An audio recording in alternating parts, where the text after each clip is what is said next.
Okay, I have 6:30. This is the Budget Committee meeting, Town of Hooksett for December, January 8th, 2015. All rise for pledge allegiance. To the flag of the United States of America and to the republic for which it stands, one nation, under God, indivisible, with liberty and justice for all. Thank you, everyone, and welcome. Your attendance in attendance. Okay, so from the room, we see that Mr. Morno is absent. And Steve. And Steve Pearson, yes. Did you hear from him? Well, not recently, but Okay. I've spoken to him before.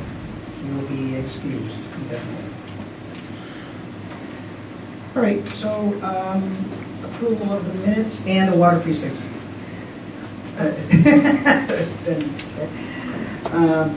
Approval of the minutes of December 11th.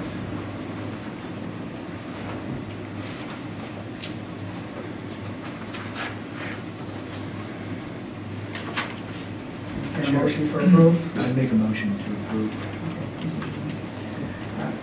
Motion to approve by Mr. Haas. I'll second. Is there a second? Is everyone, Mr. Winterton, has everyone read the minutes?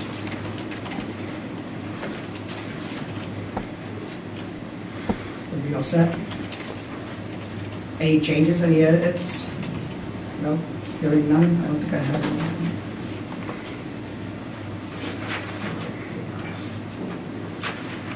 All in favor of approving the minutes of December 11, 2014, signify by saying aye.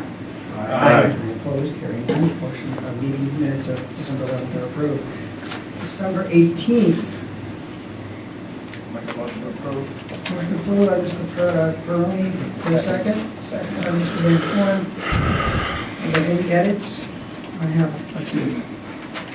Anyone else have any edits? Well, they kind of refer to me, so. If somebody else has changes in theirs, it's not up to someone else to change it unless they have their permission to do so. Does anyone else have any? Mr. Peroni, did you want to change that, make that change? No, I actually reread it. You're okay with the word admiral there? The admiral. I mean, if you see a spelling error, let's. Well- I mean, I think. No, this is. I don't think. What is spelling error? Where is it? Spelling error if it changes the context of the sentence, that's all. Okay, I don't know where it is. Well, just bring it up and I'll Okay. ask it to be changed. Well, I asked her, so, Top of the second page. top of the second page, Mr. Peroni says, I think this year the school Admirable. board did an admirable job. I Well, might come have said. It's just the way the pronunciations, I guess. Fine. And also right after that, but it's their call, it's T-H-E-I-R. But Uh, that's their call. That's their call, Okay. T-H-E-I-R. Thank you, Mr. Peroni. Yep. I also found one from Ms. Boiler, if you want, I don't know if you noticed, but I did. No, Page 2, where it says grades 3 through 5 will maybe have aides rather than teachers. Aides would have an E there. I saw the A's and all, it's an awkward word. You okay with Changes the that? context. You're okay with that change? That would change the context, exactly. Where are you on page 2? Page 2. the bottom of page 2. Second to last. Oh, when you're reading these things, you go, ooh. It's kind of We'll have AIDS rather than. AIDS. Okay. Okay, also on page 2, I just want to change the amount that mentioned on it. Was school board cut $755,000 out of $1.3 million. Okay.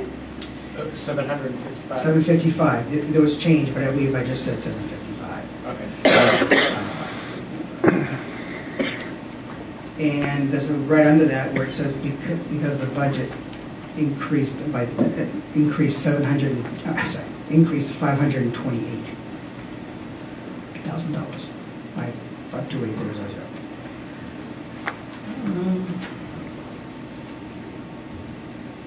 There's also another comment that I added in between Frank Pizarro's comment and Mr. Peroni's comment, but it more or less doesn't really change the whole effect of it. It's long, so I'm gonna leave it out. I mentioned the whole lockbox thing about the untouched funds from the tuition.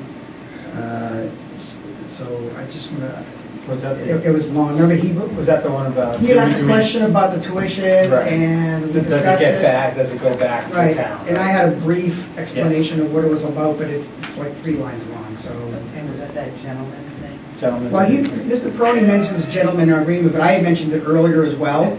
I just kind of wanted to get that lockbox thing in there, but, it's too long to put in there, so I'm just gonna leave it, okay? Okay. And then on page 3, one final one.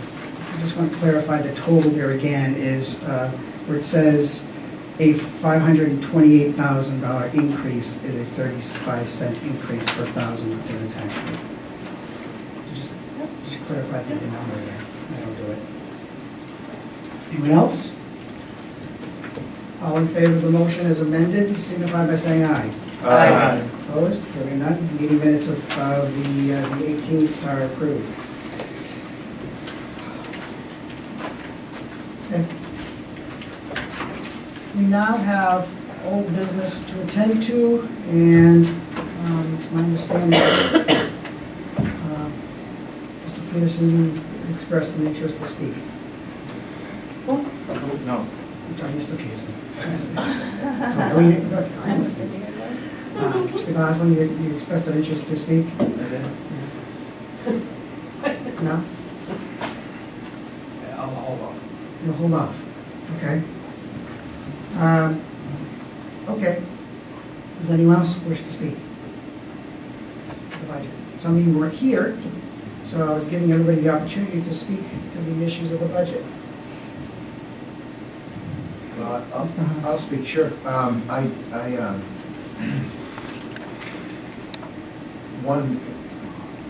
wasn't in attendance at the last meeting, and there was a vote quickly taken. I read through the minutes, I read through what happened at the last meeting. I wish we had the opportunity to talk more about the budget, so, for the school district. And so I thought it was just done very quickly, abruptly, and without, I think, but 4 of us that were, were able to make the meeting. So, although it's important that we make all the meetings, it's also important that we all be heard. And I really wish that we'd been here before there was just a quick motion made and quickly passed. That's all I'd say. There you go. Motion to that, Mr. Peterson? Mr. I'm Goslin. sorry, you did it again, didn't I? I'm I sorry. guess that's what's confusing. Mr. Peterson, I think okay? that's your name. Mr. Goslin. Sorry. And I'd I like mean, to no disrespect there. echo those statements from Nick. Certainly when I ran for the budget committee, my expectation was that there was a certain process to be followed, so I was a little surprised that the budget was approved so quickly. I guess my initial understanding was it was going to be 2 evenings to review the budget. I did make it back here, but unfortunately it was 7:35 for my personal trip. Everyone was gone, so I do feel there could have been a more thorough evaluation, and I think some of us would like to have at least been part of the process. So I think there was a little bit of a rush, and I guess I'll leave it at that now. Any motions involved in that, Carl, or are you just expressing your opinion? Ms. Jennings, you have something to say? Yeah, I mean, I would just say the same. I mean, I was out of state, so there was no way that I could be here.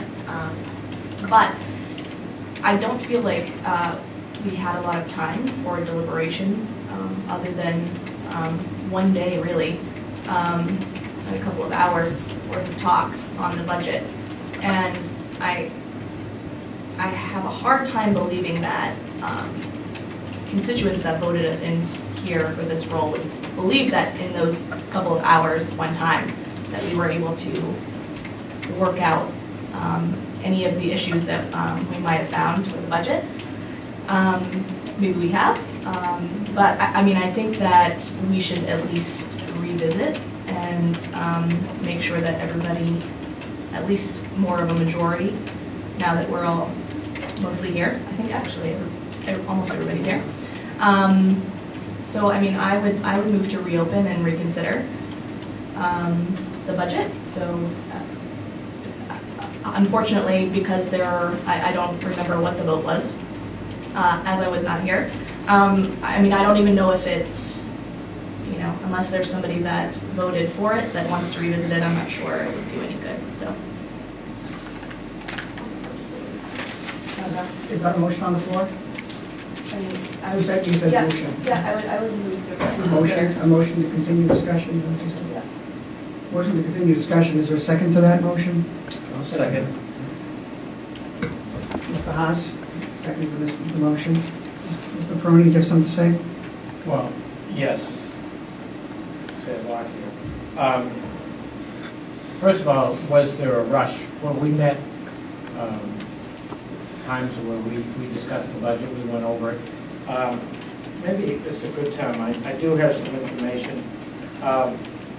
And you can't just revisit because somebody doesn't show up at a meeting and everything. We were here. I made the motion. I did not intend to leave anybody out. I didn't know who would be here or who wouldn't. I made the motion because I felt that, as I stated, that the budget presented by the school board had been the school board had done an admirable job in my admirable job in reducing the budget by the amount that they did, cutting programs that had existed in the present budget that they're working on now. And so I felt that the job was there. Now, what is our job? And that's why I handed out this document with everybody, and I threw it together towards the end of Point work. of order, this doesn't adjust the So wait a minute, motion. I want to... This doesn't adjust the motion. Yeah, yes, because whether we spoke, it was said that we acted in haste, and that is Did my somebody say that? disagreement. We acted, we didn't carry out discussion. Did somebody say we acted in haste? Here, I mean, as part of the motion. I think it was said that we acted too quick. Mrs. Moynihan, can you read the minutes along? Yeah, I think it was Tabitha said, I was not here, I don't think we had a lot of time, just one day, I have a hard time believing the decision was voted us that the role would be believe that we could have resolved the budget in this short time. I think we acted quickly, I think we should revisit it at least. I stand corrected. A majority. Quick. I stand corrected. That we acted quick. The problem I have is that we followed the process as the Municipal Budget Act calls for. The process to create a budget has been followed. We've done our job. And the budget has been created by the administrators submitting detailed information to the school board, to the governing body, as under 32.4 down the middle of the page, estimate of expenditures and revenues. The duties at the top, 32.17, the duties of the governing body. The governing body met its responsibilities. The duties of the authority of the budget committee. We have conferred with the governing body of bodies and the other officers. In our minutes here, we have that we had not only the school board representative, we had superintendent, assistant superintendent, business manager, principal, building principals. We had heads of special ed, media, maintenance, and I think that's all of those people here. We conferred with all those people. We asked them their questions. Our questions, we submitted some to the school board. We got those answered. We had the chance to ask other questions. We did that. So we've taken all the steps. Then we met here, and it was a quorum, and there was a motion made to approve the budget the same as what the school board did, which came in below default budget. And Mr. Van Horn went through the details of what caused the budget to go up from where it was last year. So we went through all that process. We've done the job. And I stated, I would like to have had everybody here, but they weren't here. And so, I know, but we've already taken the action. The We board, can reverse it.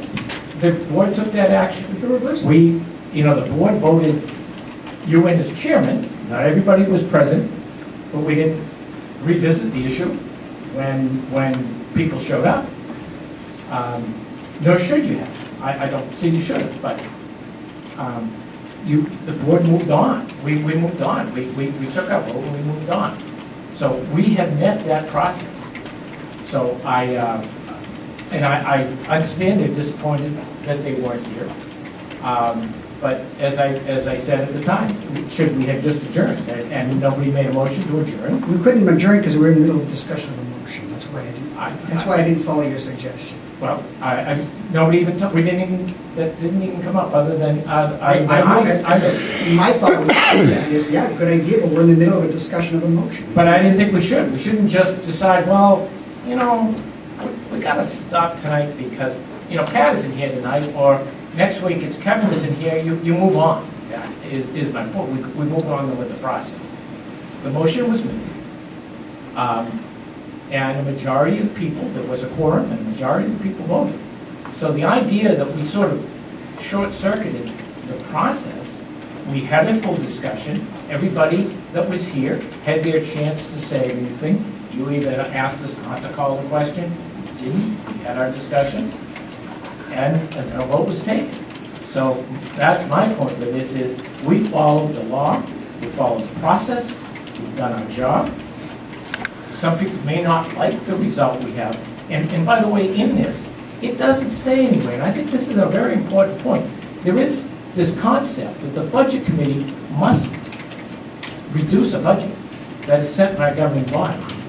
And there is absolutely nothing in the statutes that says that. And so this idea that if you haven't reduced the governing body's budget, you haven't done your job, isn't correct. Our job is to create a budget. We did that. No, you didn't.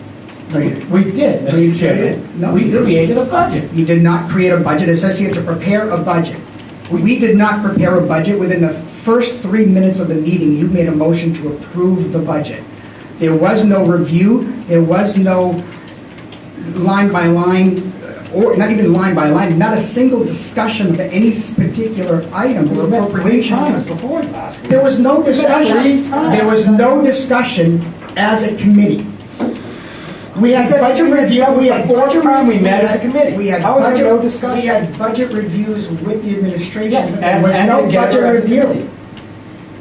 And We did not deliberate. That is part of preparing a budget. we had discussion. We deliberated.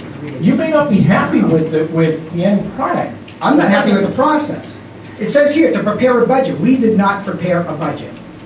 We approved the budget of what the school board passed on to us. We did not prepare a budget committee budget. You approved the school board budget, but we did not, this committee did not approve, did not review the budget committee's budget.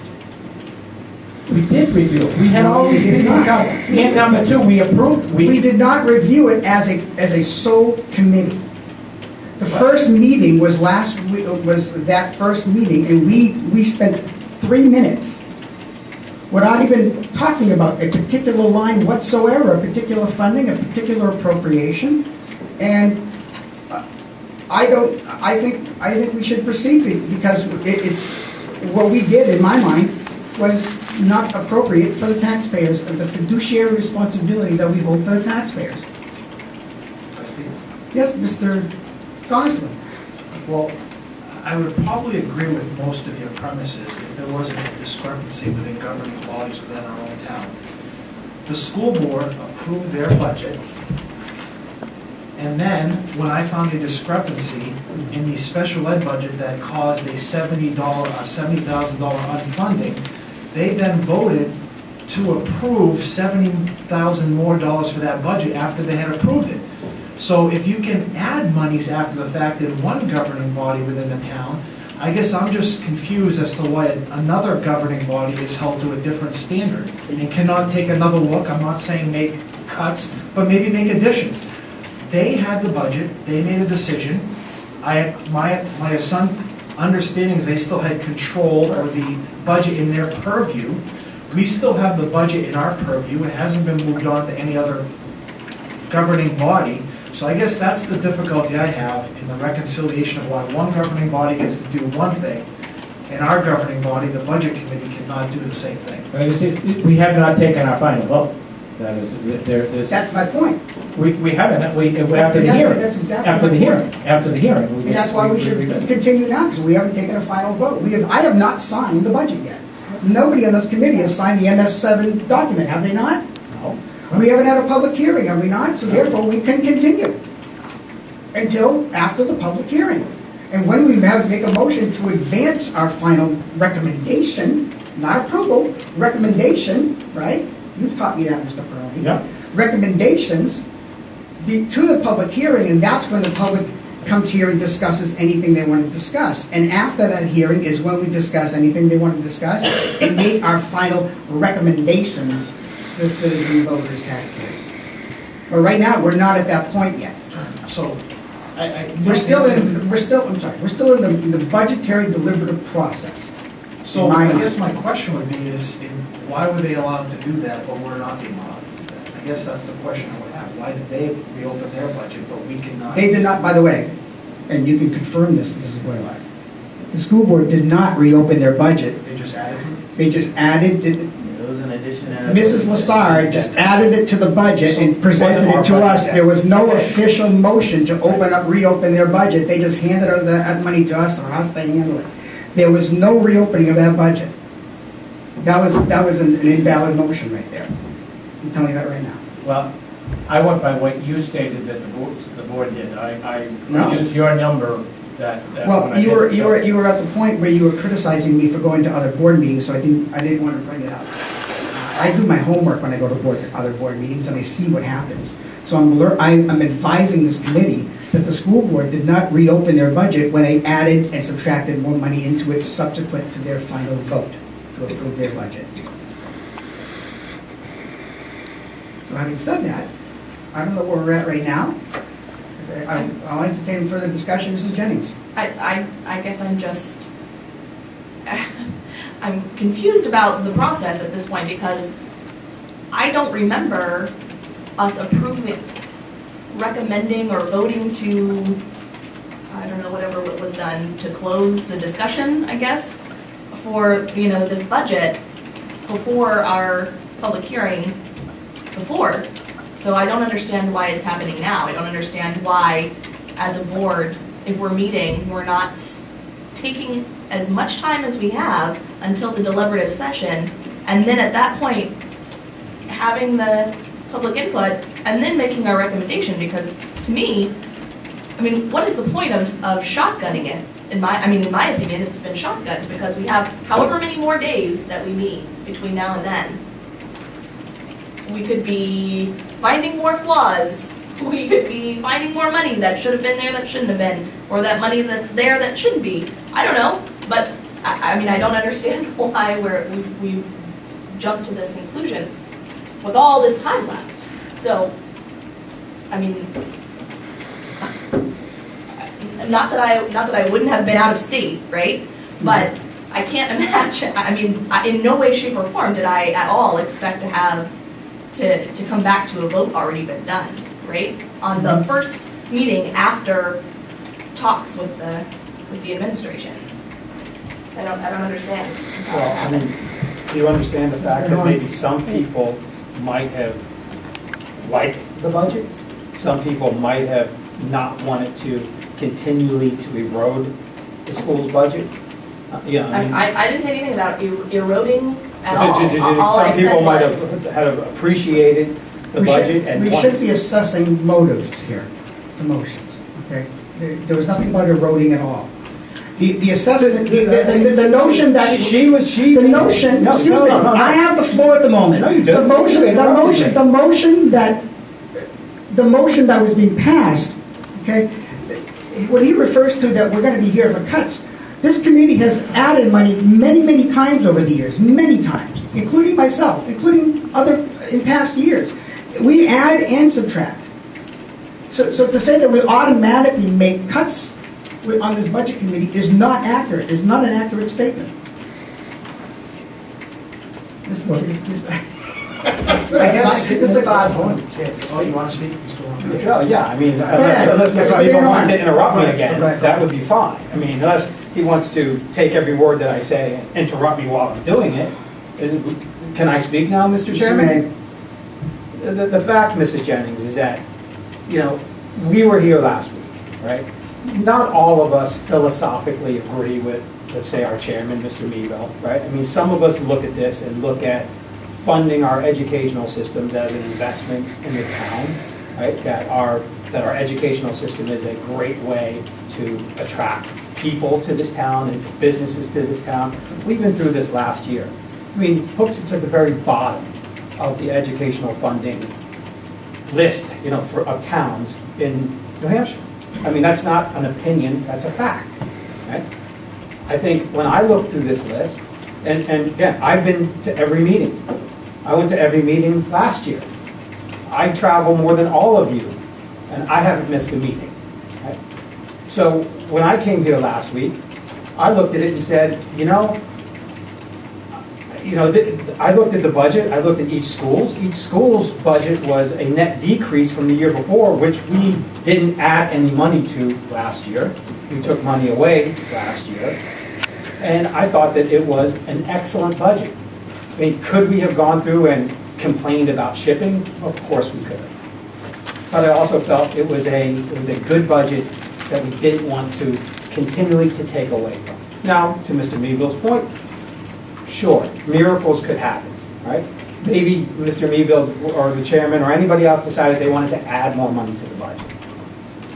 But I thought that the process was going in the other direction. And you know what? I wish you were here. I wish Mr. Haas was here and Mr. Goslin was here. I mean, I don't think any of us wanted to go through this, but I felt like it was the opportunity to take that vote so that we didn't further reduce our K-8 budget. Mr. Gosselin. I guess where I'm at with this point is, if we're going to apply a consistent standard and you want to close the budget and that's the process, then the school board's budget should have been closed after its first vote. So that number without the 70,000 should have been the closed budget, and then if you want the vote last week without us here, then that is the closed budget. But there's inconsistency between the different applications. So if they're allowed to open up the budget, I do feel that the budget is still in our purview, and we should be able to apply the same standard that they've used. So which is it? Which standard or which rule of governing bodies or law are we going to use here? Are we going to use one that's different than the school board? Why should we? That's the conundrum here. I don't know. Ms. Boiler, you have a comment? Yes. The school board has a special meeting scheduled for Monday night to recommend the warrant articles. And one of the warrant articles is budget. So it would be helpful if we knew tonight if that was going to change or not, so that when we get ready to recommend, we know we're recommending the final number. So if somebody made a motion tonight to open the budget, does that mean you're going to vote that up or down before you discuss opening it or not? Well, I see no reason why if somebody made a motion and seconded it, that we're not allowed to debate it and deliberate and vote on it. Any motion has a right to be voted on. Sure. Right? It would probably just, I see no law or Robert's rules or anything that prohibits that. So if somebody wanted to, there's a current motion on the floor right now. If somebody wanted to make a motion to reduce or add something to the budget right now, So I think we have a who made right the motion? I think we have a right. There's a motion on the floor right now. There was a you motion made it, there was a motion to continue discussion. The motion, Or- well, the motion was to reconsider, but I think the motion to reconsider has to be made by somebody who voted in the affirmative on that motion to reconsider, I believe. Well, yes, but there's another topic I want to add here, because he just brought this paper here to us. He brought this paper, and would everybody agree, if everyone looks at the minutes of the 18th? Oops, that's the 11th.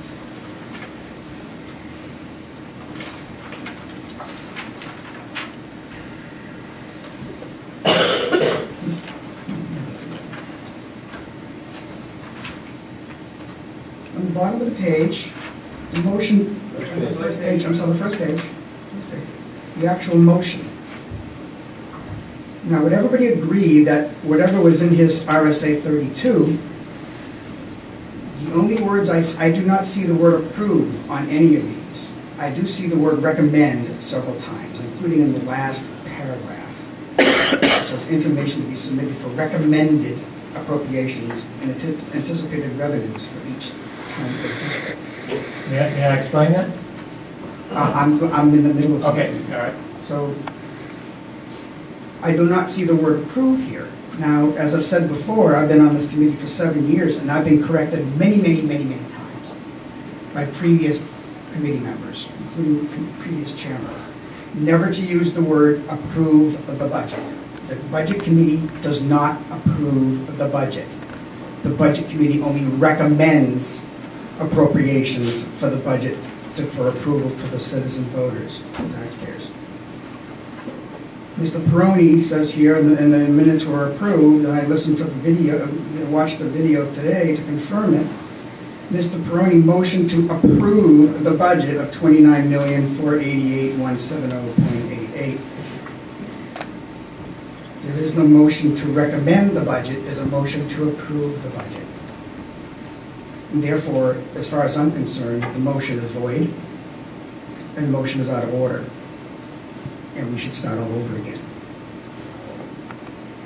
Nowhere on these rules that he just passed out does it stipulate anywhere in the duties of the authority of the Budget Committee, RSA 3216, I don't see the word approve here whatsoever, but I do see all kinds of, recommend, all appropriations recommended shall be stipulated on a gross basis. Information to be submitted for recommended appropriations. So if we're talking semantics, I would say the motion to approve the budget was invalid. We do not approve budgets. We recommend budgets. And knowing that the deliberative process, the budgetary review process, is continuing until after the public hearing, I say we still can continue right now, knowing that this motion was currently invalid. And I'm ruling it out of order. We're still talking about a motion to reopen the budget for continued discussion. Mrs. Boiler. That's what I was wondering, are we still? Oh, yeah, no, we're still in motion. No, we're still in motion. But that motion has to be one of us who voted for it, right? Not necessarily. I just voted as a chairman, I just voted out that vote, and I just explained why. We do not, and Mr. Peroni, as the chairman many years ago, corrected me hundreds of times, and the other committee members. We do, and he was unilaterally thrown out. He was emphatic about it. We do not approve budgets, Mr. Moore. Oh, boy. May I speak to that? Certainly. I would Speak to the agree with- motion, sir. Well, no, I'm going to speak to the comments you made. Speak to the motion. The Well, motion is to reopen the budget. wait a minute. No. How can we I voted the budget? gave you an example of why we shouldn't reopen why we should reopen the budget, because your motion was not valid. You are unilaterally just taking away a vote on your interpret a week later. I mean, last week we had a discussion, and I. No, the last time we had a meeting was on the 18th of December. Right. Okay. When we had that meeting, 3 weeks ago. when What's your that, point? at the last This is our next meeting. at the last meeting, motion was made. Now, if at that time you had said that motion was out of order because as the wording is approved, I would have. And I don't remember that I used the word recommend and approve. In the past, I will agree with you. I would, the proper wording, I think, would have been recommended at the time because it's going to hearing. We do approve the budget. We do approve it at the end because that is what goes on to the warrant. So you do approve the budget because that is what goes on the warrant. But you recommend to the citizens before the hearing, and then you approve afterwards. Because it is what goes on the ballot. On the warrant articles, warrant. on the warrant articles, underneath the warrant article, it says recommended by the budget committee. It doesn't say approved by the budget committee. And yeah, if you want. And if you say this is the next meeting after the December 18th meeting, this is the only opportunity we have to correct. We just approved the minutes of December 18th. I didn't see anybody saying, wait a minute, I didn't say approved, I said recommended. I watched the video today to make sure the word was approved. Well, Mr. Chairman, you know what, the wording was wrong. I wish you had corrected me at the time. But for you to now, on your own, This is not on, simply this is throw not out on a me. This vote. is not on me. Well, you are. You're the one who's saying that you're ruling that motion that was made last week and that had and That was 3 everything's weeks. out of order. That was 3 weeks ago, and I'm Oh, 3 correcting weeks ago, the whatever, last week. process. I'm not correcting a particular person who's speaking, I'm correcting the process. I saw the minutes that Mrs. Moynihan sent to us. I watched the video, and I said, you're absolutely right. He said motion to approve. If it will make it easier, because I do feel bad that people weren't. And since I was the one who made the motion to, as I guess it was, I said the word, I used the word approve, whichever, to bring forward to the voters the amount approved by the school board, which I was told, and I believe, Chairman, you brought the money. So I thought I was bringing the number that the school board had approved. The school board hasn't voted on it, then that is not a correct number. But you were the one who quoted the number. So I was going by your statement. In fact, we wrote down the number you stated. So to correct that perception, I looked at Mrs. Boylard, as I did just a few minutes ago. I made the note right then and there. I did not say that what the school board did was not, it was illegal or didn't follow the process. I did say that they're bringing it to us instead of approving it themselves. That's what I had said. So in the long run, here's what I'm going to do, Mark, because I'm going to end this. I'm going to end this by saying I am willing, or I hope I will end it, I am willing to reopen the budget that we voted on last week, because I want it to be a clean process, and so I am willing to go forward with that myself, because I do feel the process we did was good, but there are people here and that weren't here. I did feel bad about that. So I will open it back up. I believe our actions were correct last week, were appropriate, and if semantically I was incorrect, I wish I had been corrected by the chairman at the time. But I don't believe you have any authority. I am not accepting that you have any authority to validate that on your own. Mr. Chairman, point of order. Yes. Mr. Richardson. I think this is under point of order. Could I suggest that Mrs. Jennings remove her motion and remove her second and request that Mr. Peroni then, as having voted in the affirmative, then ask for reconsideration of the last vote, and then at least what we will have done and what I think what your goals are will happen under a parliamentary procedure. Would that be acceptable to everyone? Okay, so I move. It amounts to the same thing. Right. But I will Basically, make a this was motion. a discussion with your discussion of those people who were not here, allowing the others to reconsider their positions here, to at least allow a reconsideration. It's the same thing as us going through that other process of reopening the discussion. Everyone okay with that? Right. I will make a motion that we. So, if you withdrew, who was the second on that? Nick? Okay, you withdraw the second? Okay. Mr. Crowley. I'll make a motion that we reconsider our vote of last week, and I do so, one, because it is better, I think, to have the whole committee here. That is number one. Well, and I think our process was fine, it was good. The one area I do, and the other reason I'm doing this is because of the discrepancy I have now heard between what the school board has voted, and I would like to make sure that we have the numbers correct on what the school board actually voted for a budget. Whether or not they have taken a vote to amend it by the amount of money that sort of told. I would like those numbers to be correct, and that is the number one reason why I'm revisiting, because I don't think the numbers we had were clean, although I want to make it clear that I acted upon the numbers that I was told by the chairman was the number.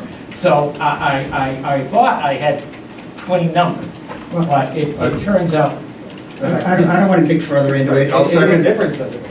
Well, I mean, I just want to make sure that, but because there appears to be a discrepancy, I want to revisit the issue to make sure it's clean. We accepted a budget for a certain number. It doesn't have to be the number that the school board gave us. Point of order, you have no second to your motion and you're under discussion. And just finally, is, there was also a vote Is there a taken. second to this? I'll second the motion Second the motion, Mr. if Winchester. parliamentary I can, because I was in the You can't negative, say that's what I'm asking. You weren't in the affirmative. Has to be someone- I'll Second has second. to be in the affirmative? There has to be someone. who wants to Mrs. vote. Boylard is seconding the motion. I'd like to speak to my friend. Okay, no, Mr. Horn was still going to something? Or no? You all set? Mrs. Boylard? As far as the school board approving the budget, we did approve the budget. There was a minor change. The sped went up and the Pinkerton tuition came down. It turned into like a net $8,000. It was the end of the night. We didn't have time to vote again.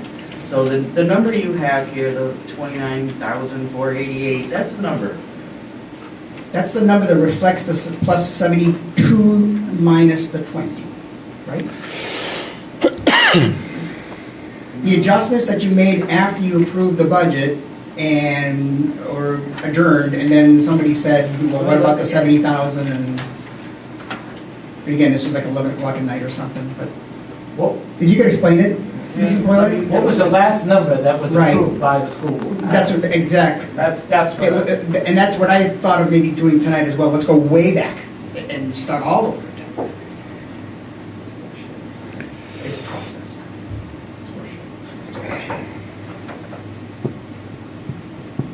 Point of order. That's inappropriate language to be using at a public event. Both of you people, you should be ashamed of yourself sitting up there speaking like that as town representatives. I'm ashamed for that, especially you, Mr. Peroni. You've been on this board for years. Mr. Goslin. I guess I would just say, I don't see why we're getting all worked up about this. We're just trying to create consistency between the two boards, a discussion. And I thought Mr. Peroni had agreed that maybe there was a discrepancy or an inconsistency in the process, let's just correct it. I don't think we need to get all upset about it. Right. I don't necessarily think it's anything we've done. The inconsistency started with the school board, and now we're dealing with it. So that's all I'm asking for. So What's the process and where's the We consistency? need to stick to the motion at this point. Okay, we are wandering a little bit here. So, does anyone else want to, so there's a motion and a second to, how's it worded, be open again? To reconsider. Motion to reconsider. Reconsider. And it was seconded by Mrs. Boylard. Any other discussion to motion to reconsider? Hearing none, all in favor say aye. Opposed? No. No. Oh, Could we do voting, I was adding. could we do a roll call, Mr. Marion? Motion to reconsider. You want me to do the roll call? Yeah, it's because it was kind of, I think you guys had it, but I want to make sure. Amy Bowler, Aye. Kevin Van Horn, Nay. Aye. John. Nick House, Aye. Frank Pizarro, No. John Peroni, Aye. Tabitha Jennings, Aye. Pat Goslin, Aye. Mark Weaver, Aye. What's the tally here? 6-2. We have 8? 62? We have 8? No, 7. Let's see. 3, 6, 7 and 2. 7 and 2. 72 in favor. Okay, motion to reconsider is passed. Okay, so now we open up discussion again. On the budget review, Mr. Ferroni? Yes, could we have the number that the school board has voted on? And first of all, I'll state that I will apologize for my language, just for the record, but I'm going to try to keep it more covered. But I would like a clear number from the school board as to what they voted on, not what their intent is, but what they actually voted on. Yeah, I'm helping to, Amy, I'm looking through my minutes for you, okay? Just so you know, I'm looking as well to find the last vote.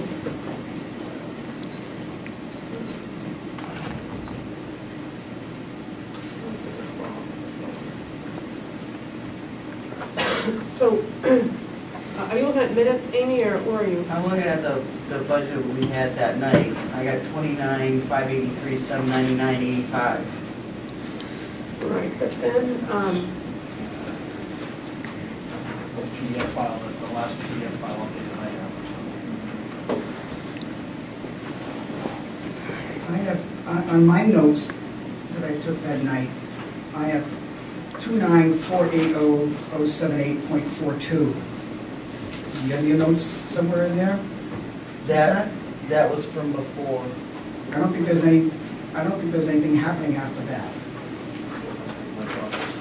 December 17 PDF file, administration, 29,488,170.88.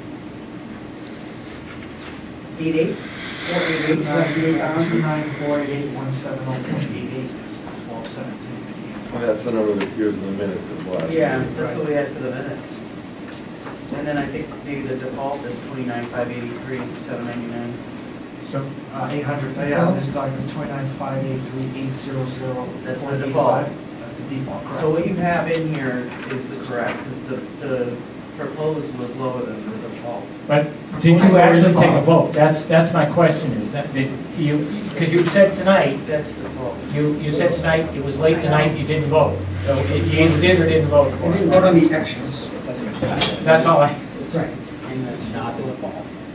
So you added, I believe you added 72 and minus 8? I think what happened, Amy, was that you made the adjustments of the high school, right? Because you had high school tuition, I mean, I'm trying to find the minutes, but, and then, like at the 9th hour, somebody, they might remember as well, someone made you aware of that 70,000 correction, and I think that's when they said, well, let's let, since budget committee found it, let's let them make the adjustment rather than you make a motion, and I think that's what Chairman Meagle referred to as, let the budget committee handle it, and you never made that motion. And if you So, recall, I made a to make public that- comment about that.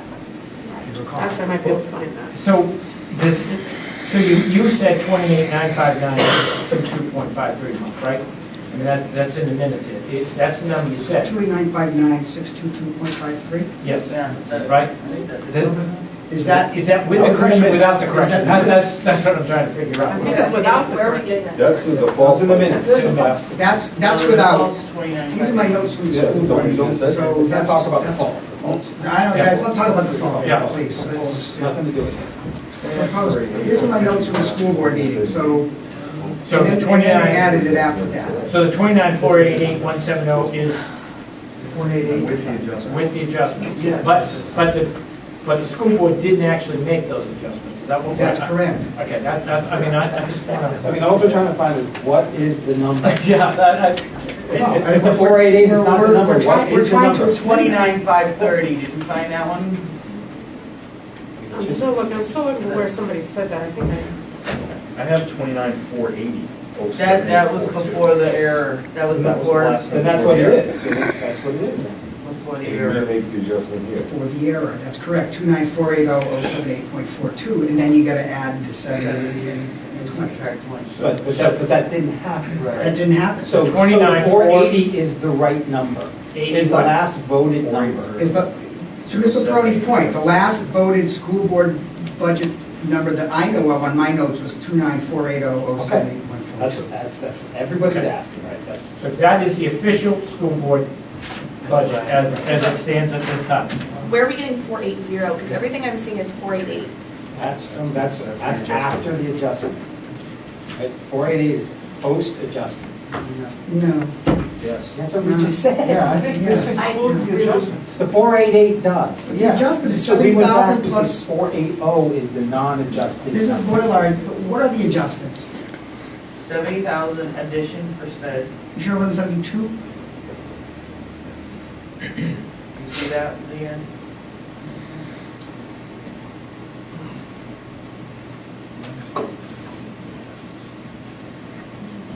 Well, the 29,480, you can't, because I have it in a printed copy, and this doesn't have the previous one.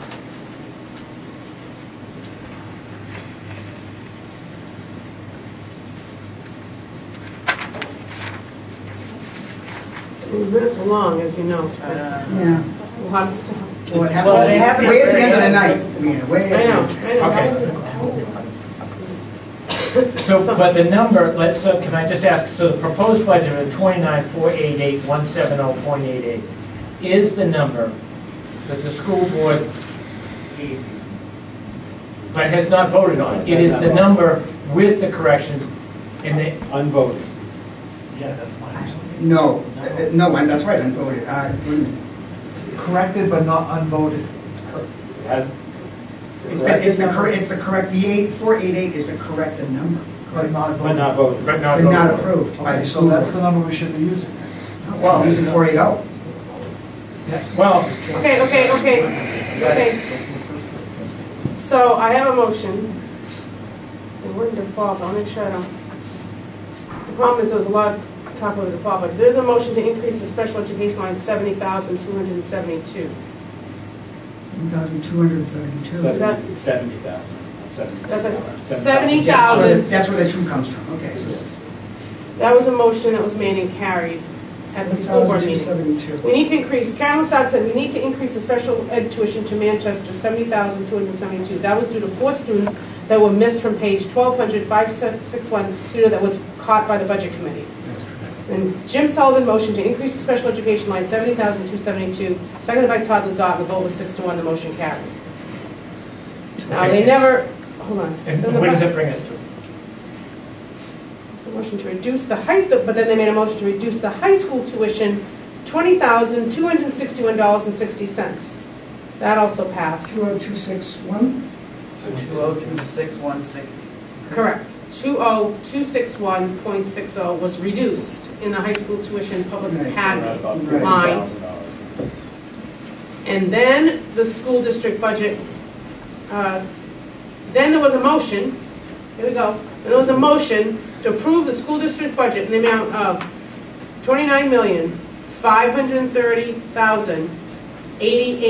$29,530,088.32. Period. One more time, the number.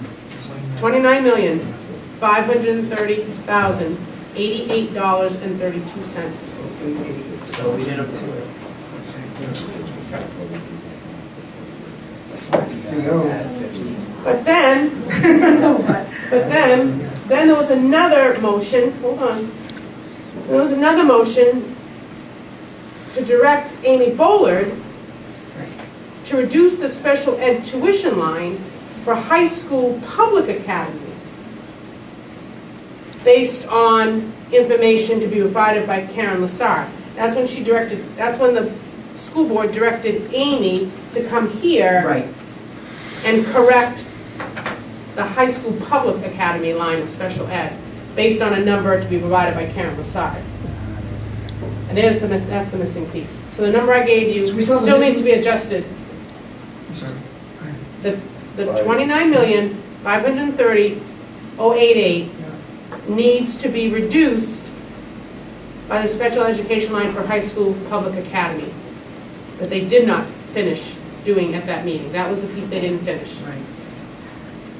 And we don't know that number, or is that the 20,000? We don't know that number because the special ed person had left the meeting Right. at that time They tried to and text her couldn't and they answer couldn't the get her. questions because the hour was so late. Right, and they texted her, they couldn't get her. So where are we? I thought you Can had. I make a point? So this is why this is working, because they needed 29,530,88, and we, as a budget committee, with someone was absent, voted for a lesser amount to be the proposed And approved we budget. still have an amount that's unknown that, I mean, and not a single person in this room knew what the number was. I have three I numbers. mean, my mind is blown, right? But yet we had to vote on this? I have my notes in the school board We meeting. voted on a number, we were told a number. Yeah, and we were given a number, so we Just voted a on it. number. No, a number that both the chairman At the and time, you and thought it the was school board accurate. rep thought was Came up with correct. a number, and they had a number that night. And they had the same number, so we didn't vote on an abstract. We voted on. Which is still significantly different than what is in the minutes there. And that's the numbers that I, the numbers that, at the last meeting, I read off these numbers off this sheet, and everybody, and then after each number I said, right, is that correct? And everybody said, yep, that's correct, because we got them off the computer printouts. That we're given. Okay, but right now that we're- given As of that night, it was fresh off the press that night. So, Okay, so we're at 29,530,088.32, and Amy needs to get a number from Karen to reduce that for special ed, and then you will have the number that the school board voted on, because they voted on approving whatever that number is to reduce. So that 530 will be coming down. We'll be coming down by whatever the special education But line. is it coming down to the 488 that we I approved don't know. on the 18th? I don't know. We Coming down more than that. Yeah. So. It was 50, that's 40-something thousand dollars. But then again, that was up to us to do or not do, right? The school board brought Because, it, I mean, that's all we're trying, that's what we've been trying to figure out, is what has the school board approved, right, right?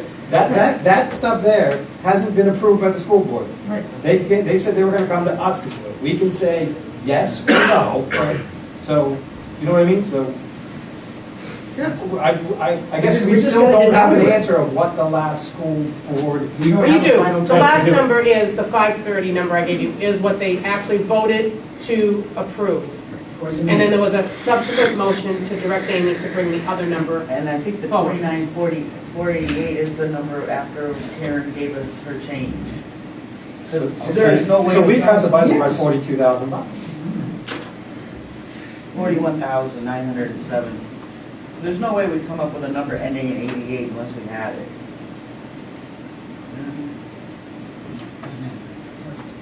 So Leanne, Yes, Don? just for my simple mind, the 29,530, et cetera, that includes the plus 70,000 and the minus 20,000. That number includes that addition and reduction. It includes the increase, right, of 4 students to special ed that were missed, Yep. and it includes a reduction Reduction. in the public academy So- high school But tuition. it doesn't include, But it doesn't include, there was 2 reductions. One was, there was reduction in the Pinkerton tuition. One is the public academy tuition line, regular ed line, and one is special ed line. And they only had the regular tuition head line, they didn't have the special ed line. But what you have to be careful of is, what are you adding those numbers to? Right? What did- You can't add it to the 40. no, I'm not touching that. I'm just asking. Yes. If the last number you gave me, 29,530, the only Includes those missing, two. the only missing element is the public academy special ed adjustment. Let me run my Correct. car. I think I got something else in my car. Okay, something can help us? Public Academy Special Ed. Okay, great. Pinkerton Academy. Well, you're up. They call it, right, Public the public academy versus high school. Yeah, okay. Manchester.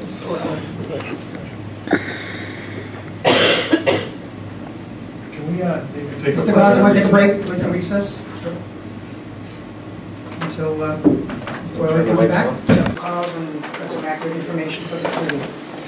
I'd just like to confirm, it is the number in the minutes from the last meeting, the 29,488,170.88. The school board did approve the increase to sped of 70,000 and the decrease of the tuition for public academy. The only thing that was left over was an additional reduction in special ed to the academy of 41,000. So that was our confusion. So what you have in the minutes from December 18th, 29. 41.9, that'll be the difference. Well, so it should be 29,530, 88 minus 41,000. Which is 4488. Which is 41. So we did, Have the right number. You have the right number. that was voted on by the school board. Well, it Was it was, voted on by the school board? No. The 530 was. The Okay, that is the last number. 29,530 was, Okay, I lost my. so I'd like to make a motion that we accept, simply accept, the budget from the school board, which is, it's 29,530. 088. 088. point 8.32. 0.32. 29530. That is the last voted budget by School the board. school board. And we accept that as their budget. That's all Motion I'm saying. on the floor to Put accept this- that yeah. budget. Second by Mr. Goslin. Everything all set up on that? All in favor, say aye. Opposed? Okay. Okay, 29530-088-132. Next. Anyone have anything to discuss? Oh, I'm sorry. Go ahead. Yeah, I would like to make a motion that we approve a school board budget of $29,488,000. Approve? Is that the word you I want? mean, recommend, I'm sorry. Yeah, Here I go again. yeah. Thank you. Someone correct me. We recommend to the voters $29,488,170.88, which is the school board's budget minus, 41,917.94. which is a got reduction in 52. the public academy Special ed. Special ed. I got Can I have that number again? 41,917.52. 41. 41,917.94. Somebody do the math. They just gave it to me. Is that-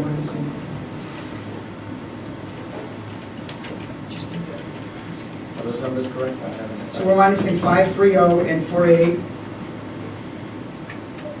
Right here, 0832 minus 530 minus 41.9. 530.88.32 minus 41917. 170.88.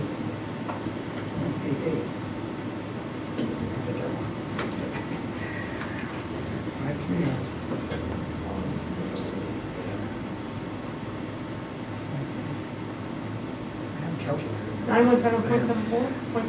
41,917.94. Minus 9.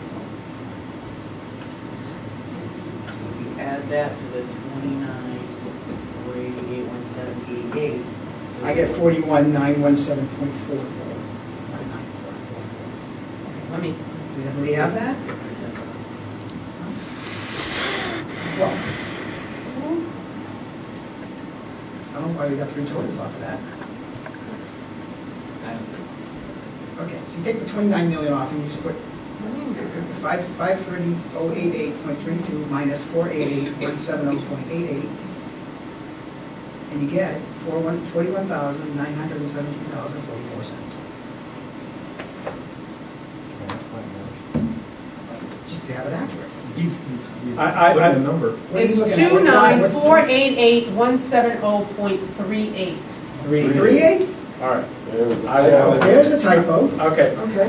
all right, 3.8. So I will, that then is my motion, I want, okay? I'll second that. Okay, where are we now? So we, We're right back where we were at the So, beginning. motion is second. okay, motion is seconded, to motion to accept and recognize that we have the budget, right? Amy.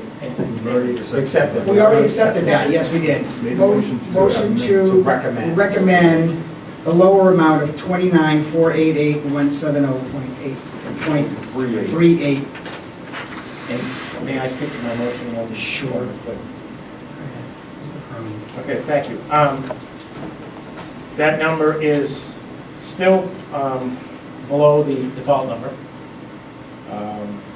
As we know, the budget went up by, there were particular 4 drivers, and I think Mr. Dan Horn last time did a good job of speaking to that. 248, his numbers here for the tuition, 248,000 for tuition, 106,000 for the contracts. There were also increases in health insurance and the state mandated retirement, state shifting monies to there, which brought which is why the default budget is up as much as it is. And the school board reduced most of the wants, I think, that the administration came with, and brought a number in that's below the default budget. So that is why I recommended that they've actually reduced programs in order to come to that number. And I have here, and if anybody would like a copy, I'd be more than willing to give them a copy of this. This is information from the State Department of Ed data site, and I'll make it available here if you want it. And what this is I have here a number of the cost per student. This is for the year 13-14. In the site, it lists all of the towns. I selected some of the local towns around us here to show the amounts of the elementary, approved middle, high school. Not everybody has a high school. Some schools like Candy and Auburn are combined. They don't separate them out, so you get only an elementary number. You'll see that. In the listings, there are 155 elementary schools. Only 12 spend less money than Hooksett on elementary education. Of the local ones, you'll notice Manchester stands out as spending significantly less. And you'll see that in the older print, state average minus Hooksett, we spend $2,257 less than the state average. In the middle school, we spend almost $1,300 less. The high school, Manchester High School, spends $3,600 less than the state average. So we spend significantly less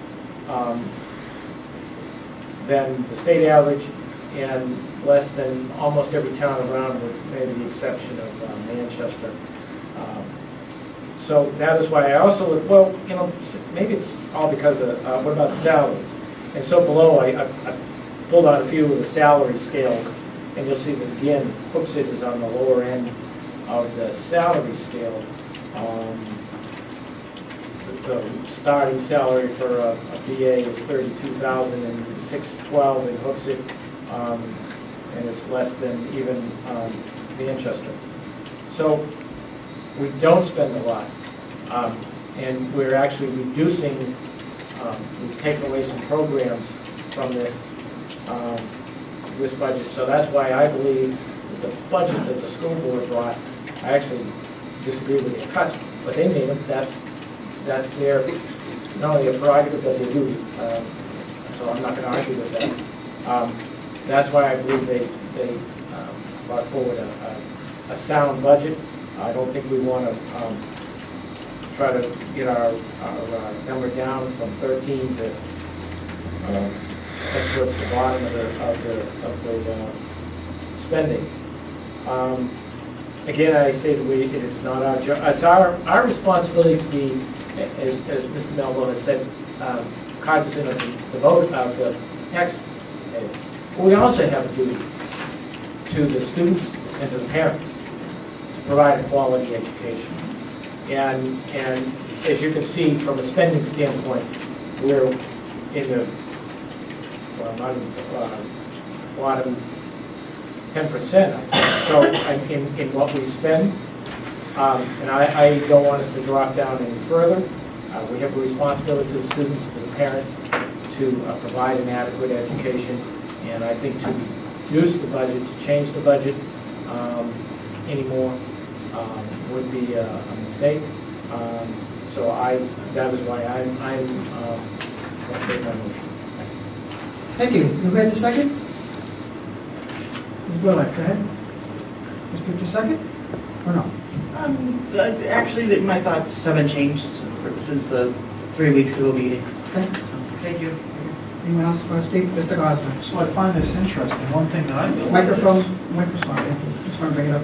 Yes, this is good data. It's always good to have extra data points. Did you put the mic back on? I didn't put the mic. I did. Yeah. Hey. One thing I would say is two things that stick out when I look at high school in particular. I look at Bedford for a little over $11,000 in Goffstown for $11,332, and they have very nice physical structure buildings. They're able to educate their high school students. It's costing us almost that much without a high school here in town. So it's always different ways to look at numbers, and that really stood out to me. Just, this does not include bonding costs, I believe. This is operational costs, doesn't include transportation and the bond for the building. That's all I'm. Okay, if that's the case, Yep. yes. Well, even with the bond, they're still fairly close. Mrs. Jennings? I also, I think this is a great form, but the rates directly affect tax rate here in town. Now, if I was not worried about how much was paid by the school, I would have moved to Bow, right? I would have moved to Auburn. I would have moved to any of those towns where I'm paying almost double for taxes, right? What I am here on my property. So, to me, right? Yes, we are spending less than these towns, but that was a cognitive decision I made when I moved here, right? How much my tax rate was going to be based on, the cost of the town. That's all I take away from this. Councilor Winterton? I think this discussion is really good, and we can compare these things. But when you talk about tax rate, and we talk about full taxes, we should only be talking about the school rate and the school taxes, because I'm going to bring this chart back when we come and do other parts of the budget. And if we want to compare ourselves to these towns, we've got some other departments to compare with. And I'll just say that Milford spends $13,000 a year for their 14,000 citizens in Milford. And they spend $13,000 a year per elementary student. We have 14,000 citizens, and we spend $12,000 a year. They have 14,000 people. They spend $1.2 million in their fire rescue. We have 14,000 people. We spend $4 million on a fire rescue. $4 million.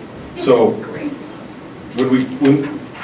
I'm not arguing this chart, but what I will say is that I represent the town council and here at the budget committee, and we need to look at the whole budget. And I think the school side's doing a tremendous job. I really do. Everybody's trying. And as I said before, there are nickels and dimes that we can find in this budget to save a little money. But there are three elephants in the room, and they are salaries, benefits, and retirement. And those are the elephants in the room. Until those are addressed, all we're going to do is be able to look around for a few nickels. Mr. Gosler? The only other I would say is I'd say there's probably a fourth elephant in the room. And some of the people I've talked to, obviously, we just got our tax bills in December for the prior budget, right? So it's a significant impact after a drop in budgets. I think it's the rate of acceleration that's concerning some people. So if you look from the 13-14 actuals to the 15-16 school board proposed, if my math is correct, we're talking about 11.2% increase in school costs in 2 years. So although I agree that maybe we might be under some other towns, the rate of acceleration the last 2 years is tremendous. So I think we really need to, but now and going forward, really, as a budget committee, whoever's going to be here, is really keep an eye on this and what's a reasonable increase. I think I mentioned the first meeting, the rate of increase for Social Security recipients, I believe, for 2015 was 1.75%. Can those people afford, they're getting a 1.75% increase, 11.2% over 2 years. So those are the types of things that I'm looking at for the taxpayer. So although I really want, and we all want, the best possible education, can we afford these level of increases year over year, and when does it stop? Thank you. Ms. Jennings? Yeah, and so, my biggest issue with us, having this vote already, and one of the things that I would really like to have said, so I'm glad that at least I'm getting a chance to say it today, is that, while you know, I mean, I had all of the books minus the one that I looked at today, and, you know, nickel and diming things, I mean, you know, maybe could have come up with about $35,000 worth of things that I thought, you know, well, maybe this is a want and not a need, right? Nowhere near what I could have done other years, right? However, I think where the problem is that we're seeing this in super significant number. I mean, you know, that was pointed out about how much insurance and things have gone up. And I think the problem, for me at least, is that as a committee, we're saying, well, you know, we're not going to put any pressure on the boards or whoever it is, you know, that's making these decisions to keep a certain level of you know, insurance or a certain level of, you know, amenities that are being given.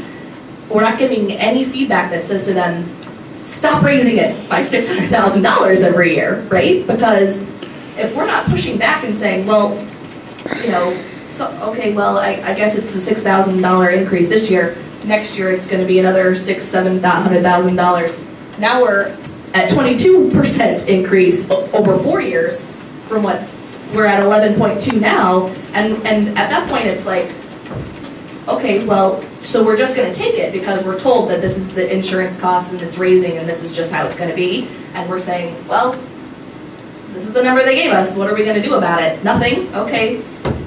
Here's our recommendation. So are we going to push back and say to them, you guys need to do a better job at negotiating these contracts, these agreements, to lower those costs, or are we going to be at 22% next time, right? I mean, somebody has to do that negotiation. Somebody has to do that pushback. So, and I don't think we're doing that. So. Thank you. Mr. Van Horn? Well, I share your concern, certainly. I mean, I looked at this and said, geez, you know, that's why we did and that's what I was going to ask you. Did you do the analysis, right? Where has that increase, where had that increase come from, right? When we looked at it, and that's what Mr. Peroni was referring to, you know, there was roughly $250,000 increase from high school tuition. Right. Voted on by the town. Yeah. Okay? Voted on by everybody in Hooksett, right? And I So, think we're right. Salary increase, $106,000, voted on by the town, right? Am I correct? I mean, that was part of the CBA that was voted on by the town and approved, right? So we looked at that, right? And we looked at the benefits, which are kind of piggybacked onto that collective bargaining, and then we got dealt a difficult hand with the state retirement, which was really, in my opinion, besides the high school, I mean, clearly the biggest kind of unexpected component of that, right? Where the state no longer said we're funding this, right? So we looked at this and said, if you add up those numbers, you know, the increase from last year, and I wasn't as prepared as I should have been. I thought you know, there was a $500-something-thousand increase over last year's, right? Last year's budget. Current right? budget? Yeah. 628. And 640 something of that was those three numbers that I gave, those four numbers that we gave, right? Which means everything else is reduced. Right? I mean, essentially, if you added it collectively, right? I mean, because those numbers were more than the budget increase. So we came back. Why is everything else reduced? I guess I don't understand that part. It's math, Mark. Do you understand math? I do. So if those four numbers have gone up by $643,000 and the total budget has gone up by $620, there's a negative $20,000. So things are reduced to come back that amount. Am I correct?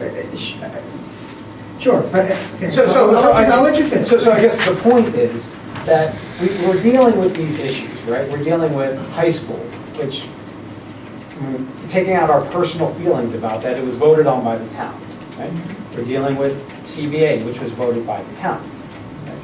And we looked at these educators and came back and even you just said it, and I agree. I mean, last year we went through this, and there was a lot of things we felt could be cut. And this year you look at it and said, it's not as much, right? They did a heck of a good job.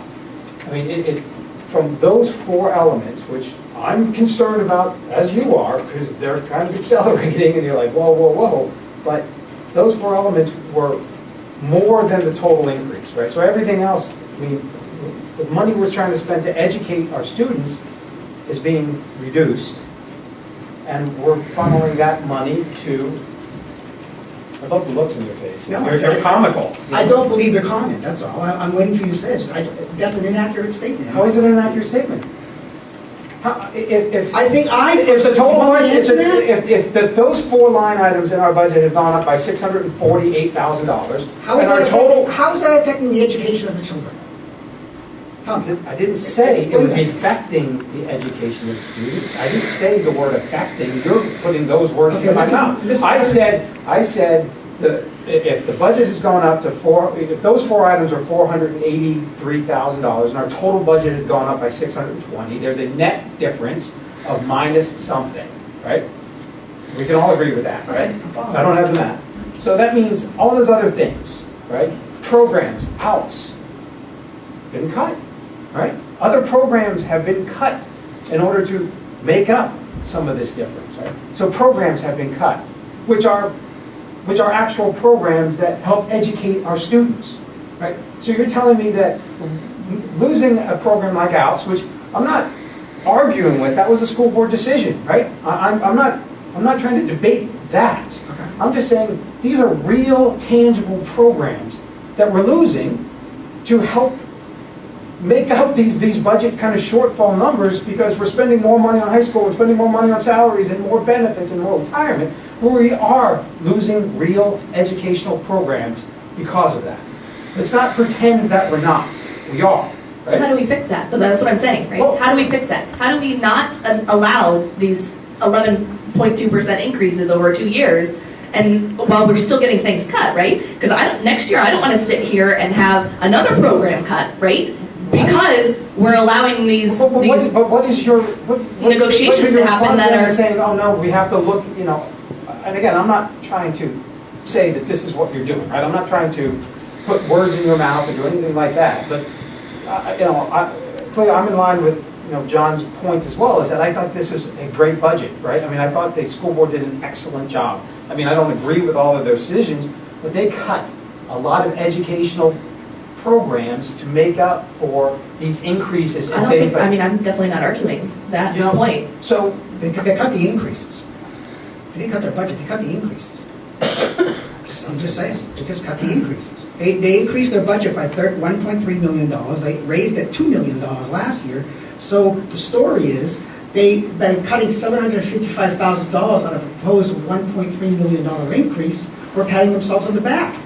In actuality, their budget's going up. And to her point, Yes. the budget's going to go up again next it's year. going up Another because, 11%, it's going up another because of high 11%. school, it's going up because of salaries, it's going up because of benefits, and it's going up because of retirement. So everything else in the budget is bringing it down, But, right, okay, okay? but what happens, right? Who is it that determines all of those increases?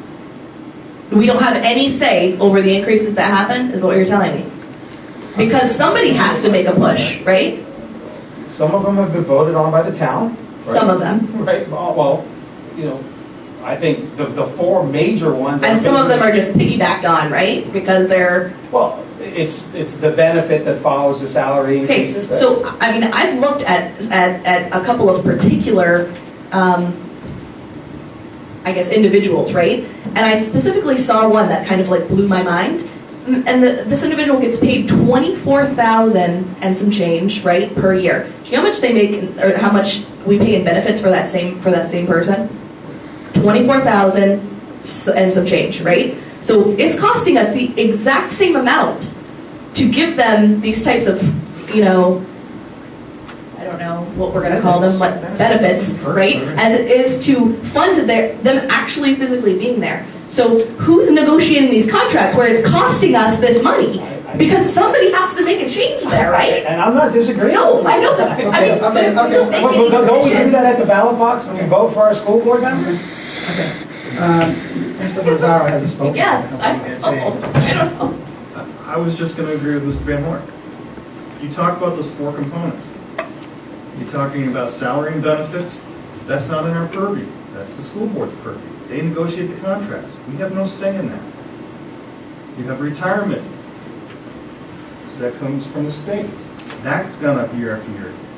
We can't do anything about that, but we vote the people in who do make those decisions. So, The only other thing that we have some influence on is the high school tuition. And the direction that the district has chosen to go, as far as high school goes, has cost us more money over the last 2 years. That is something that, however you want to look at it, the town has consented to. Those are the drivers of these increases.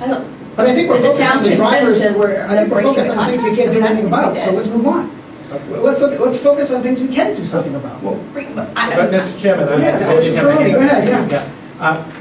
And I'll just follow up on that comment. And just because we can take away supplies, so it doesn't mean we should. I mean, I think that's where, and the other thing is, I believe the Budget Committee recommended the contract last year. And does anybody have the? I don't believe I did, but. No, I- The Budget Committee, I didn't say you. The majority, I didn't say you, yeah. but so we recommended the contracts that include not only the salary adjustments, but those contracts also are for the benefits.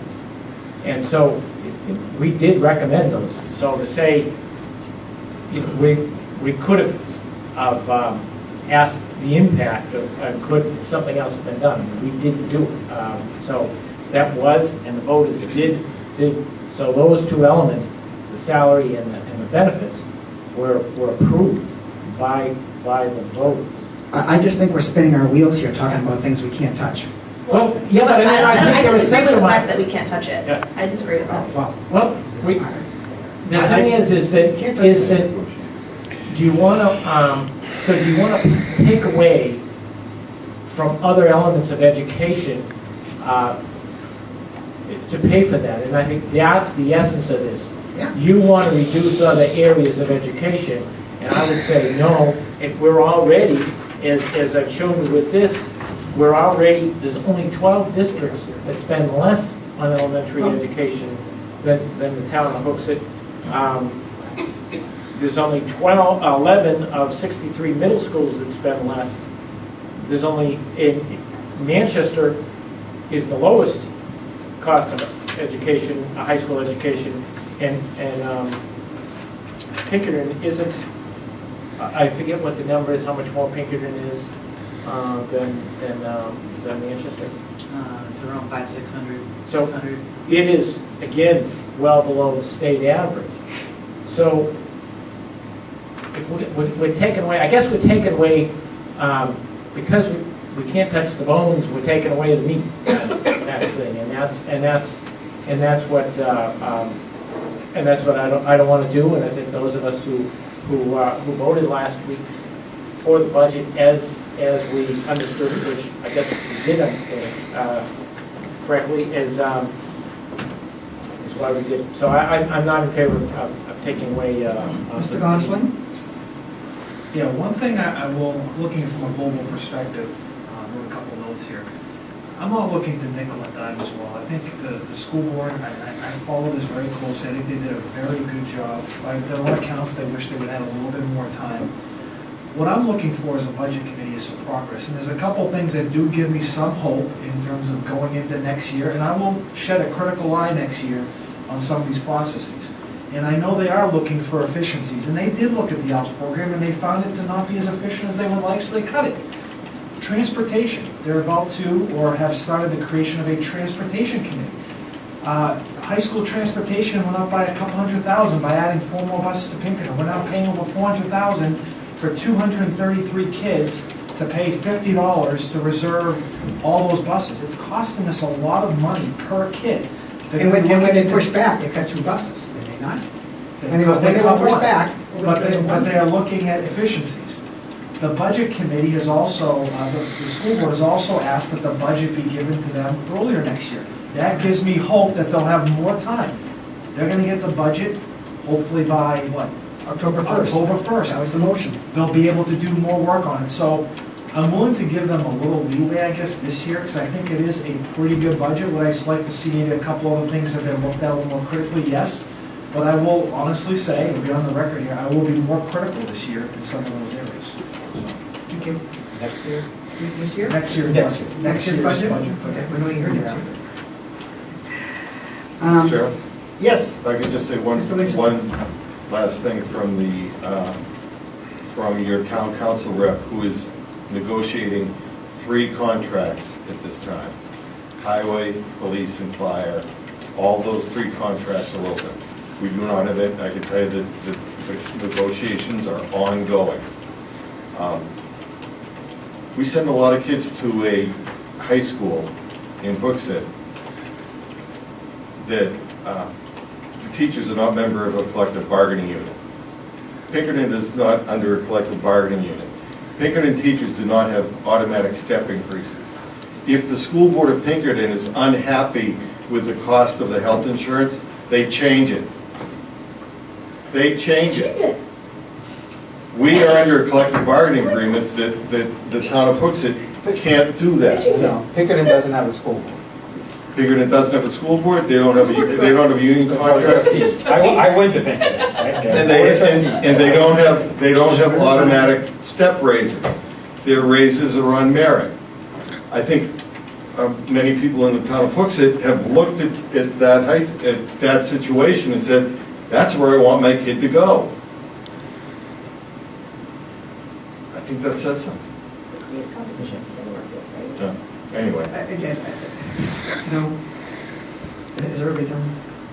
I'm done. Just one thing, and that's why I said I don't feel like it, the benefit increases are something that we can't touch, right? For that reason exactly. We can't touch them until the next collective bargaining Exactly. agreement. But if we don't start talking about it, we're going to be seeing these increases constantly compounding on themselves, right? And I would defer to my colleague on the right. It only gets done at the ballot box. Depends on who you want to elect and what political courage they have to do the things that we're all asking them to do. Just want to say, I think Yes. the teacher contracts aren't up for another year. Yeah, there's the second year next year. So again, let's go way back to the basics. And there were some counselors last night during their budget workshops were saying the same thing. Those coming to the same thing. There were massive requests coming in for the budget last night. And I can recall Councilor Winterton saying the same thing, and Councilor Ross was saying this a lot, is that, we're watching out for the taxpayers right now. We have to do and I've said this, it's not just words, we have to do our due diligence for the taxpayers who are counting on us to look at this. And not just say, okay, what the heck, another $500,000. There's a lot of people out there saying, no, they're only bring on, no, don't do that. And I hear on the road all the time. So, to Mr. Winterton's point, Could be a doctor. you can be a doctor, you may as well be at this point, at least a resident at this point. But, I spoke to this at the last meeting that we had. In addition to the 3 contracts, we're going to be tearing down the Lilac Bridge in the next couple months. It's going to cost the town $3.3 million. And they're going to be removing $1.6 million from the town's general fund to do that. Last night at the town council meeting workshop, and we have to look at the big picture here, folks. We're not just talking about school right now, but they're going to be coming here. And I've done my homework. I sat in the audience till 10:30 last night, and I hear you. But, the request was for almost $400,000 for 4 police officers. There was a request for $71,000 for a new firefighter, right? And library wants pay raise increases for $63,000, a pay equity increase. It's going to be in a Warren article. So you're talking about nickel and dimes. Boy, it all adds up. We can't just say, oh, it's only $528,000, because a month from now, we're going to be talking about more millions. So let's look at this. So my issue, this is a nice report, nice to see. I think I saw this on the internet at one point. But what does that have to do with RSA 32 to create a budget here? So yes, we can't touch retirement. Yes, we can't touch insurance. Yes, we can't touch salary contracts. But yes, there are things in here that are administrative and not towards the education. That we don't cut books, that we don't cut education, that we don't cut library funds or whatever. that, yes, if you do nickel and dime it, I came up to $200,000 in not nickel and diming. You know, by what you said, nickel and diming. I mean, $214,000 just from what I came up in two little note pages here. There's money in there, folks, if you just take the time to look at it. Mr. Gosselin? Here's a little statistic that's amazing to me. This budget is up, I think, 1.8-something%. The Yeah. capital costs that we're paying to Manchester, $781,000 for the next 4 years, is 2.6% of our budget. So there's another example of something you can't control. And that goes away eventually, so we'll get that money back, right? In that year that we're all done, hopefully we'll get some of that back. But think about that, there's another So the new fixed contract cost, 2.6%. The Manchester capital costs in the negotiated settlement are more than what the school board gave us in terms of increases.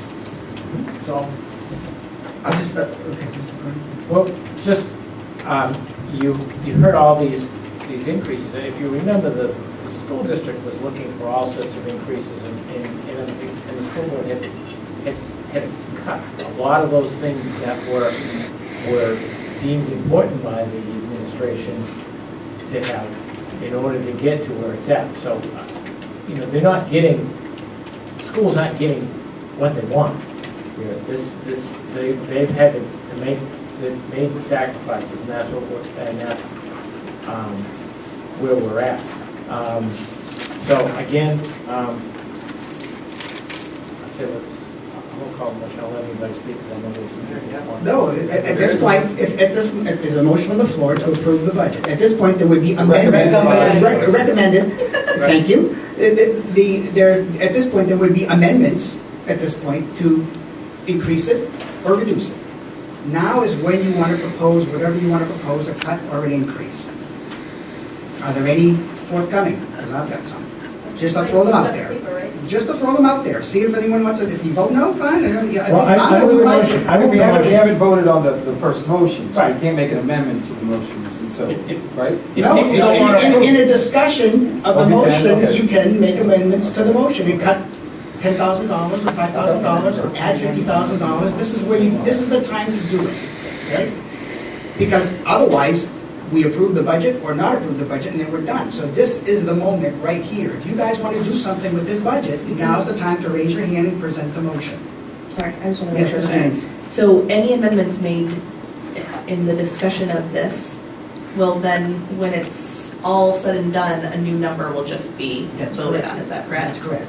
Under this new motion then? A lower or higher number than Okay. is I just proposed want to right make sure I now. get. Anything? Really? Call the motion. Motion on my part for line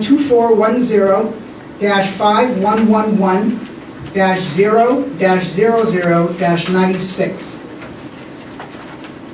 Can you just tell me what page it's on? I don't have the page number on it, I'm sorry. what? Under what? It would be 2410-5111. It's the wage pool line, District? district-wide wage pool line.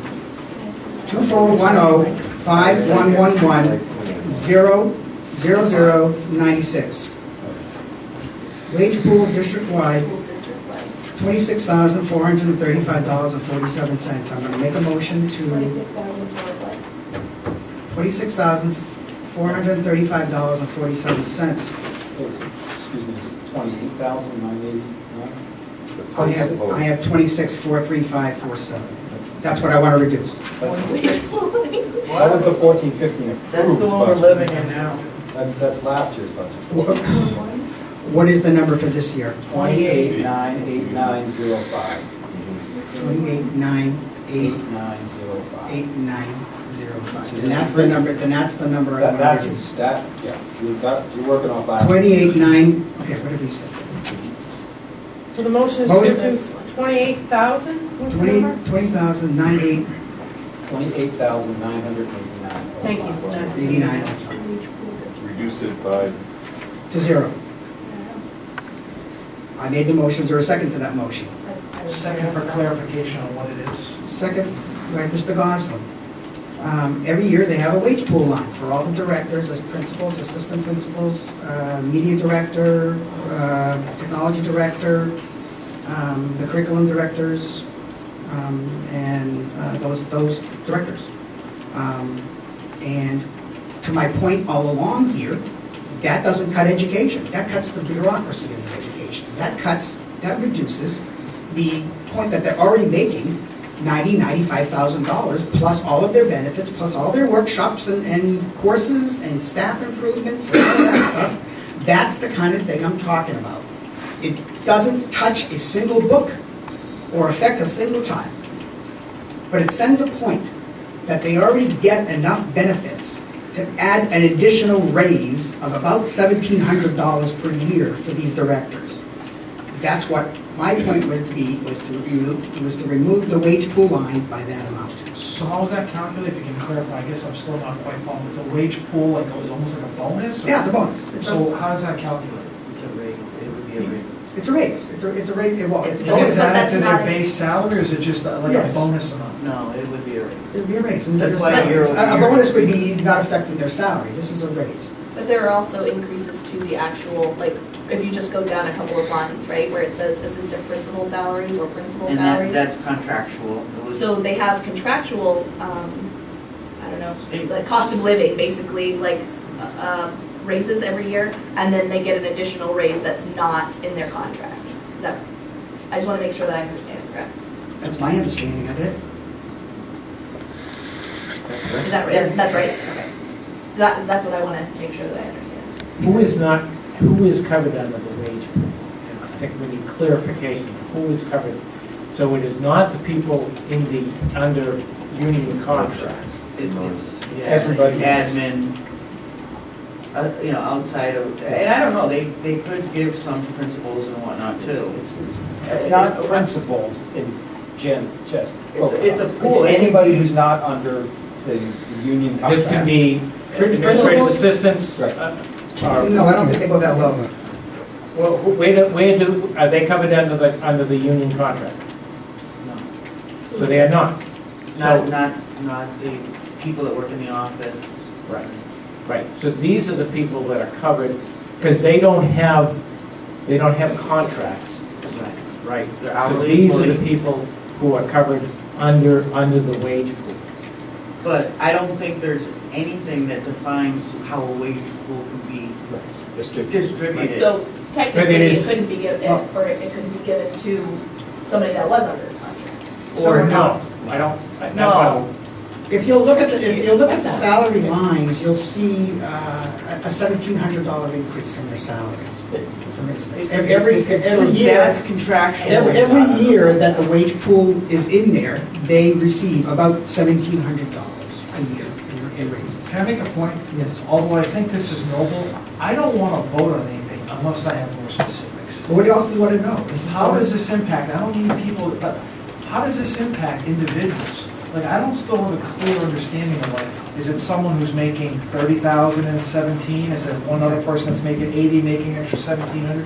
This affects individuals, so although I understand what you're trying to do, I don't want to just make any cuts that I don't really have more insight into. All right, so It's my. not like we're cutting 4 iPads. This could have impact on individuals and. Well, I don't want to name names, but I said it's the principal and the assistant principal and the directors. The technology the director, impression the I'm media director, the curriculum director, those are the ones that are getting these wage pool increases. Yeah, but if you take $1,700 away from a principal versus taking $1,700 away from someone who makes less, that From a hurts. them. secretary, by the way. That Right, hurts. like, to me, that's a huge difference. That's something that can impact that person. So, although I understand what you're trying to do, I would not support cuts this rampant.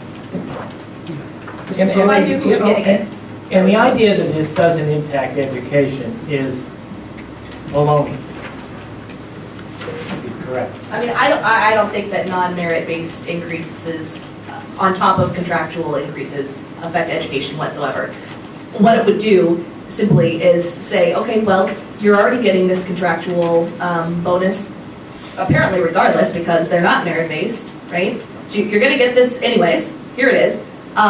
here's this wage pool. If the wage pool was merit-based, okay, maybe that might impact education. Why? Because teachers would want to do the absolute best, or whoever, to get that extra bonus, right? However, if they're just getting it just to get it, and it's just somebody else who's already getting one in their contract, it is not affecting their education whatsoever. It's a I don't, reward. I It's don't a believe reward for their that, work. that people who are getting contractual arrangements, contractual increases, get the wage pool. And I would like clarification before, because I agree. I would like to know I don't, I do not believe After that people say happens. one thing, after people say the other. This is non-contractual wage pool. Couple things. Number one, the not union people, not giving them raises while giving other people drives people to union. So you want to think I about agree with that, that. the long-term I agree impact with of that. The other thing is the idea that principals don't impact education is, I never said I that. mean, that was said by someone. And I think that's like saying the coach of the of the New England Patriots doesn't impact the quality of the football team. I mean, these are the people, so that drive the education, that drive the quality and everything. So to say they don't matter, that doesn't affect students, is just mind-boggling that anyone would make that statement, that you do not want quality people in I don't these think positions. anybody, I didn't hear a Right. single person say that. Not a No, single I person. believe I did not hear anybody. Well, hear it back, didn't the chairman say that doesn't impact education? I mean, I believe he said that. This doesn't affect education of students. Yeah, and I'll still maintain that. So- I will still maintain that. All right, so When that they was come to said. work in the Right, morning. but you're saying, but you're making comments that are not the same thing. You're saying that, you know, he because he thinks that they don't need an extra bonus, an extra bonus, that they are not going to be quality by not receiving an extra bonus. I think that's absurd, right? Because there's still going to be a quality, they're either going to be a quality principal or they're not going to be a quality principal, regardless of whether or not they get a second bonus that year. But there's no evidence. And that second bonus, that $1,700, is not going to make them a better or worse principal. It doesn't, but the wage pool doesn't cover people who already are getting.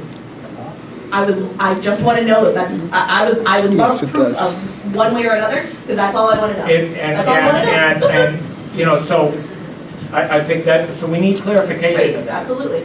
Yeah, You know what, that's all I want to so know. here's what I want Yeah. to say, and the school board said the same thing. Because I don't know. And it's in the minutes, and Mrs. Boylard said the same thing at our last meeting.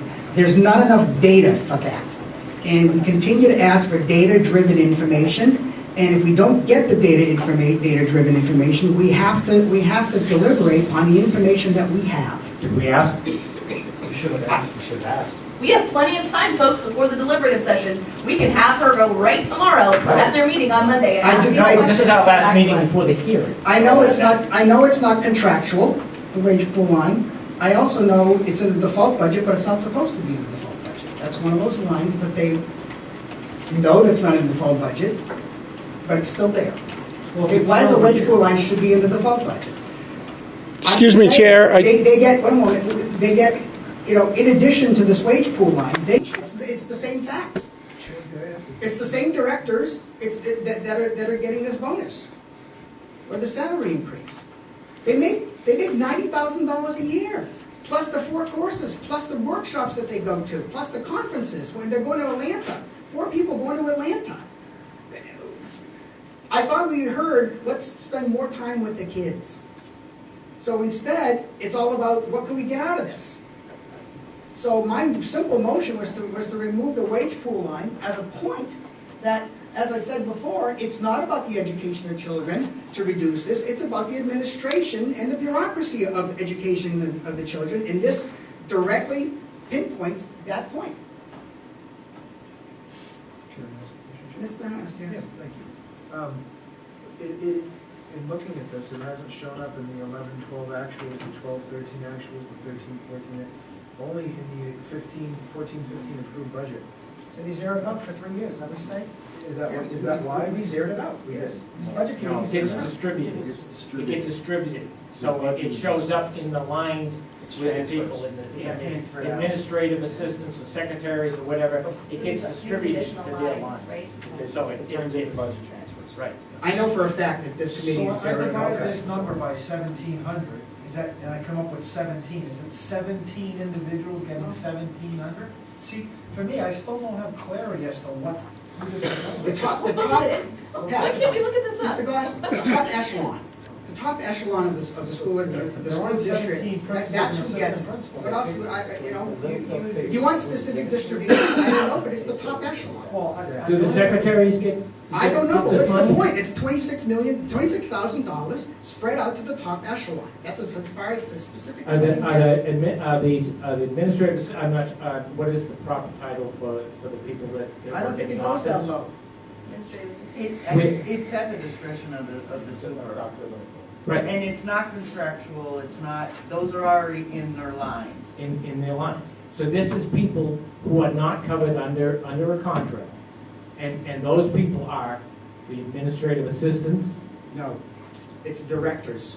Mr. Pearl, you had something to say earlier. I think I could add some clarity that these are for people that have individual contracts, so they are not part of a group bargaining. For instance, a principal, assistant principal have individual contracts which have stipulations for raises in them. Those are contractual. The wage pool is separate from that and paid to those people at the discretion of the superintendent. And it doesn't go down to office level because they now have the Hooksett Support Union, so that all of your office aides, so you're left with principals, assistant principals, SPED director, technology director, media specialists, those people.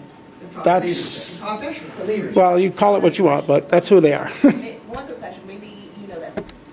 Is right, so if you take it like he did, right, and just took the amount and divided it, right, by 1,700, I mean, is one person getting, half of this? Is one person getting, I mean, that's the thing, it's completely at his discretion to give out however he sees fit, correct? Or not. And if it's not given out, then what? It's always been owed. It's owed. You see it in the budget later, as a budget transfer. You can see it throughout the year through the budget transfer process, you can see kind of where it's being distributed. But that's really kind of the only way you can see that, have visibility. You usually see it in the budget ledgers, where it goes up $1,700. I don't know how else to explain it. This committee in the past years has always looked at this line. If you recall last year, I sat at that table and asked you guys, what's the wage pool line? Because you hadn't even looked at it yet. If you recall that, I specifically brought that up. Because I look at it every year. So, And this is the you first do what you year- want to do. This is the first year we have the HESPA line, which is the That's administrative Yeah. level Yeah. of the non-contracted people. That's why it's broken up into two wage pools for the first time, right? The paras have their own wage pool, and that is contractual. Right, but that's why this is broken up into two That's separate correct, lines. because one's contractual and one's not. Right. Yep. Whereas in the past, it was all just one line. I don't recall it being in the one line, but I can't confirm that. I mean, we didn't have a budget for, we didn't have a budget for it last year. I don't have it in the last 3 years. What? If you look at the wage pool, there's two lines for wage pool. There's the wage pool district-wide, there's wage pool HESPA. HESPA is, Contractual. no, that's the administrative level, right? That's the level beneath the principals and like custodians, anybody that's Right. not under the collective bargaining agreement. Right. Which is, this is the first year it's been there. It's- We didn't have a budget for it last year. It's not there, right? Yeah. So- And again, that's not contractual. That The HESPA is That's contractual, it is. this one is not. All right, I've said whatever I want to say, so. Chairman, I wish you had I'm maybe trying to brought make a this up. point. I understand you're making a point, but I think for clarity, it would have been nice to have asked that question so we knew, well, we had the people here to have found out the facts, so. So we still have the, what do you call it, public hearing, I keep wanting to call it deliberative. But, so we still have that, so whether it's voted to be removed or voted to be kept, the question could still go to this next meeting, it could still come back on whatever, and it could either be added at the meeting as long as it's talked about, or removed, correct? It could also be discussed at the deliberative session. Where this is a long process, See, guys. I keep saying the wrong thing, This which is one am a- I talking this about? is the- I don't know. It's a long process. But our job. We need to do our yeah, do it. Can we ask the question of how many people specifically, the levels for more clarity, and the criteria used by the superintendent? Those are three. I don't know, what does that have to do with whether we want to reduce this or not? Let's say it's 10 people. Does that change your opinion as to whether it's 16 people? Look at the overall concept here, what do you want to do? Is if the administration doesn't have good criteria to implement this. That changes my thought process. Oh, then we're involved in policy. We can't discuss how they distribute it. That's none of our No, business. but I can understand it, and that would help me understand if I want to cut it or add it, or... It's a wage pool. You want to have the wage pool line for the top echelon of the administration. That's what this is about. He's not gonna want to itemize who he's giving. No, it and I to, think why, that, and as a matter of why. fact, that's probably private, except for in the ledgers. So he doesn't know who's going to give it to. Right. No, he'd say, I don't know, yeah, this is. Public salary, so. Public so salary, but it he'd say, I is, don't know yet. it is normal, but. So the question is, who did you pay for it this year? I think we need to know who this exactly covers and the why of it. Why is it in here? If they're already covered under a contract and everything, why is there a separate pool? What is the purpose of it? I think is there anything else in it, but I think we ought to know more about it It's before. for an additional raise. I mean, I don't know how else to Guys, say that. this And to line, who, exactly, I'd like to know There is, exactly. but he doesn't have to tell us, that's what she's saying. Guys, No, He he has to doesn't have to tell us. no, if he doesn't no, tell us. he has to tell us. Individually, collectively. Guys, Group of people. let's focus here.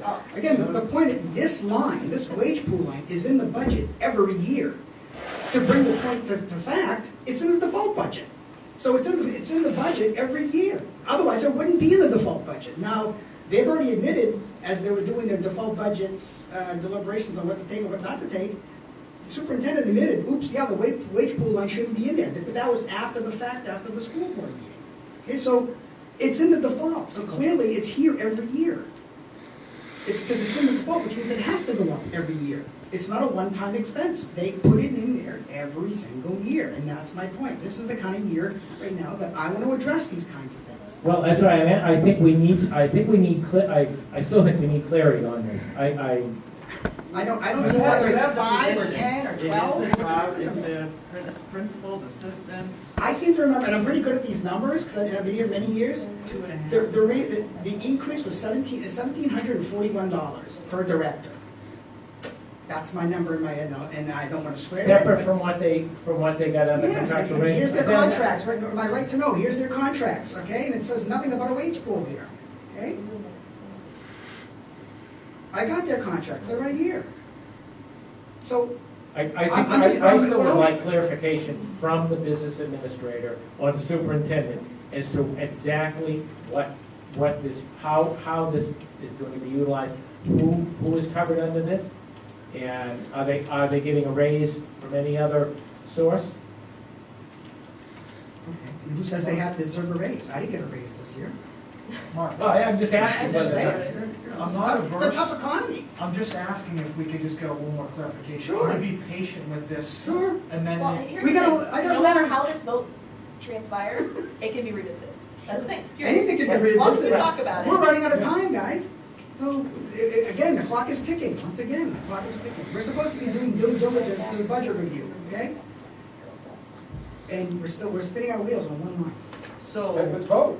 Let's vote on this one line and move on to however many. Okay, let's more we have on vote, let's the bring the vote to, okay, motion to reduce that line, wage pool line, I gave you the number, right, Leanne, you all set?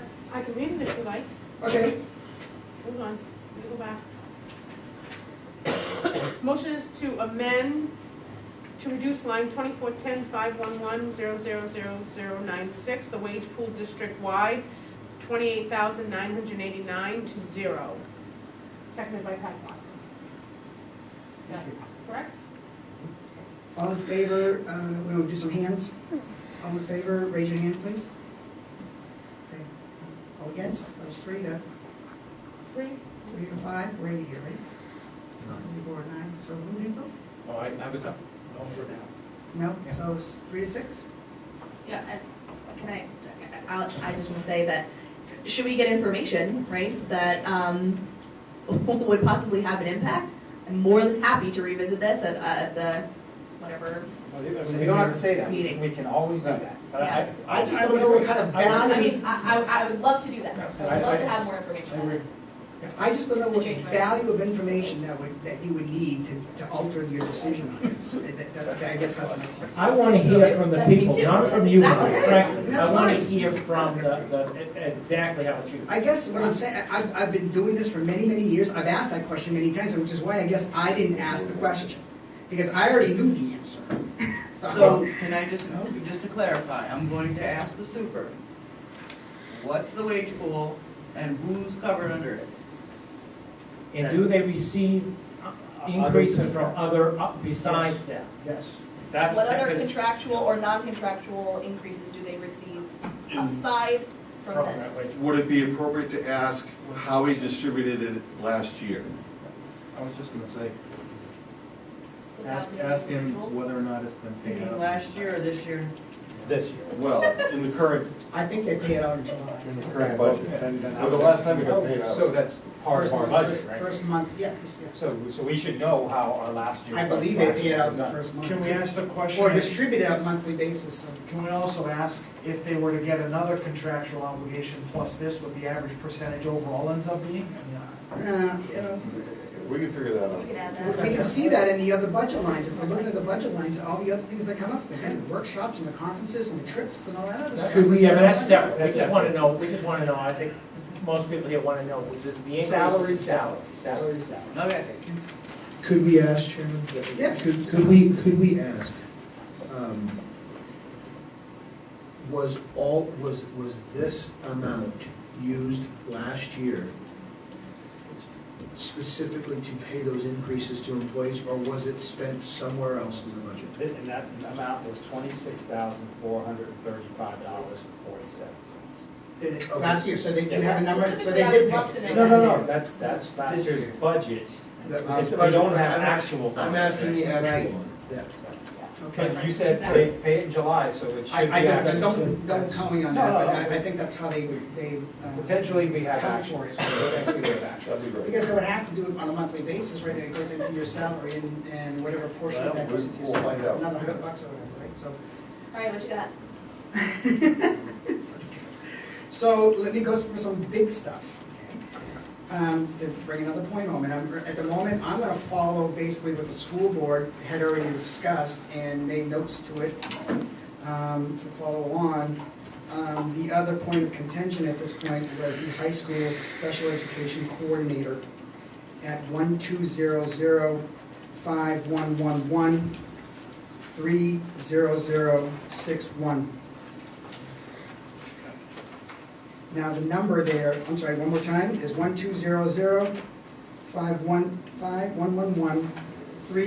1200511130061. And the amount was? Well, the number is different than on the line because you have to add in benefits. Yep. But if you recall, Mr. Goslin, when we were at the budget workshops at the school board, that total came out to $68,000. So you're reducing So that's 68,000? salary plus benefits. They would have to, Page 5, third one down. Are you looking at the high school one? the high school special education coordinator, again, 1200511130061. Now, keep in mind that that position is actually a position and a half. They added a half. 1.6. It's the position that they want to add. It's It's still the only, out of the 5 positions that the school district wanted to add, this is the only position that has not been cut yet. Okay, so the 56,000 that's being spent this year, they're adding a person next year, that's a half person. 0.6 person. Should it be approved, that's correct. And to Okay, I just wanna make sure you're not to make it a looking- one, what, 1.6? He hasn't said how much he wants. Oh, to good, say. okay. He's not saying cut So to that's zero. what this is. Okay. Well, no, the position that the school board was mentioning during the discussions was, with benefits, was $68,000. Can I? So the salary, I don't know, I didn't write down the salary, but whatever the salary is, you have to go to the other FICA lines and all that stuff to total up The salary. the increase is salary of $36,000. $68,000. Would it help to give a little clarification from what's Certainly. in the book, what they said? Great, there you go. It's an increase of 35,124.18 to that line. Benefits, this .6 plus the benefits equals 68,000. Yeah. Requesting one high school coordinator to work 205 days a year, and then one high school coordinator to work 3 days per week, which is, I would assume, the extra .6. Great. And obviously, the justification was they have 7 public high school placements, 5 private school placements, special ed in section 504, taking families on multiple tours. So I think the gist or the part of the request is there's more to it now with this high school choice model that we have, so that's where the request came from. I just have a question about Did we have a second to that, by the way? Is there a second? You didn't say what you wanted to do. Right. You just gave us the line I item. You haven't told us what you wanted to do. I wanted to reduce it by $68,000. The .6 position? The .6 position that the position that they're proposing, Yeah. I don't feel is necessary. And I'll explain later on my motion. Was there a second? I'll second it, and Mr. Winchester. I'll speak to my second. Okay. If we go to 1.4, a job for 1.4, does that make the person part-time and we eliminate the benefits? No, we still get that. What? We still get that. What? Why? Don't we? Do you know that, Dave? We have part-time people that have benefits, we have less than 40-hour people that have benefits, and less than 40-hour people that don't have benefits. I believe our criteria is 32 hours for benefits. Our 30-hour people don't. Our special ed aides are shorter, they're 30, they don't. Aides in kindergarten have more hours, they have benefits. Those are the ones I'm familiar with, so. So you're saying you move it to a 24-hour? I think if you moved it to a 24-hour position, you take that $60,000 rate, $60,000 budget, you eliminate the benefits, and all of a sudden now you're getting a little less work for $40,000 less. Isn't .6 24 hours? Who knows? I mean, it's 40 It's hours still a week. part-time. It's It's still 40 hours a week. It's 5 8-day things.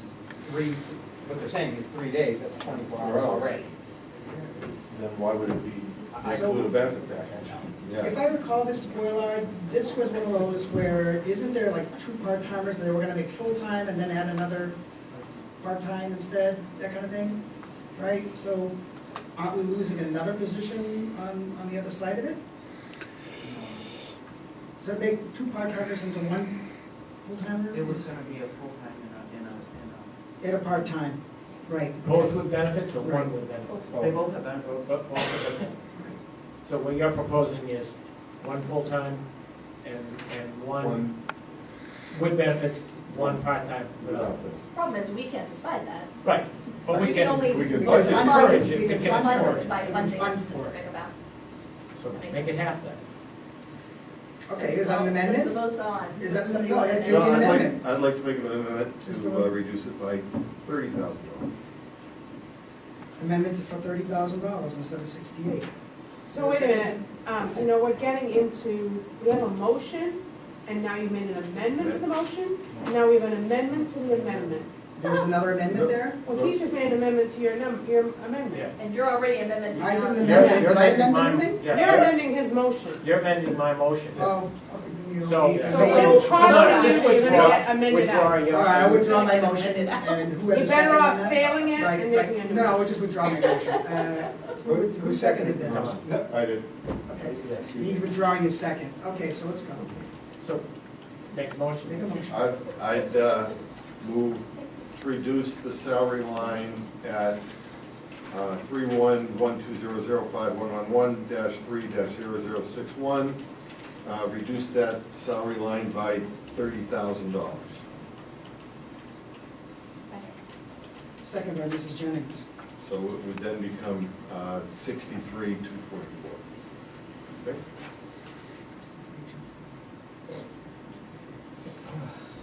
Okay, further discussion on that? Yeah, I just wanted to say Mr. Horn? that, let's think about this one a little Actually, bit. the 30,000 doesn't do it. If I could speak to my motion, the 30,000 doesn't do it, because the 30, that includes the benefit part. I guess if we're only doing it on a money way, I don't know how to do it. Right? So 35, you said 35, what is it over there? It just says plus benefits equals 68,000, and it's in written, it's not really broken down. So benefits would be It's just 33,000, right? The salary is 35? No, it's an increase of 35,124.18. No.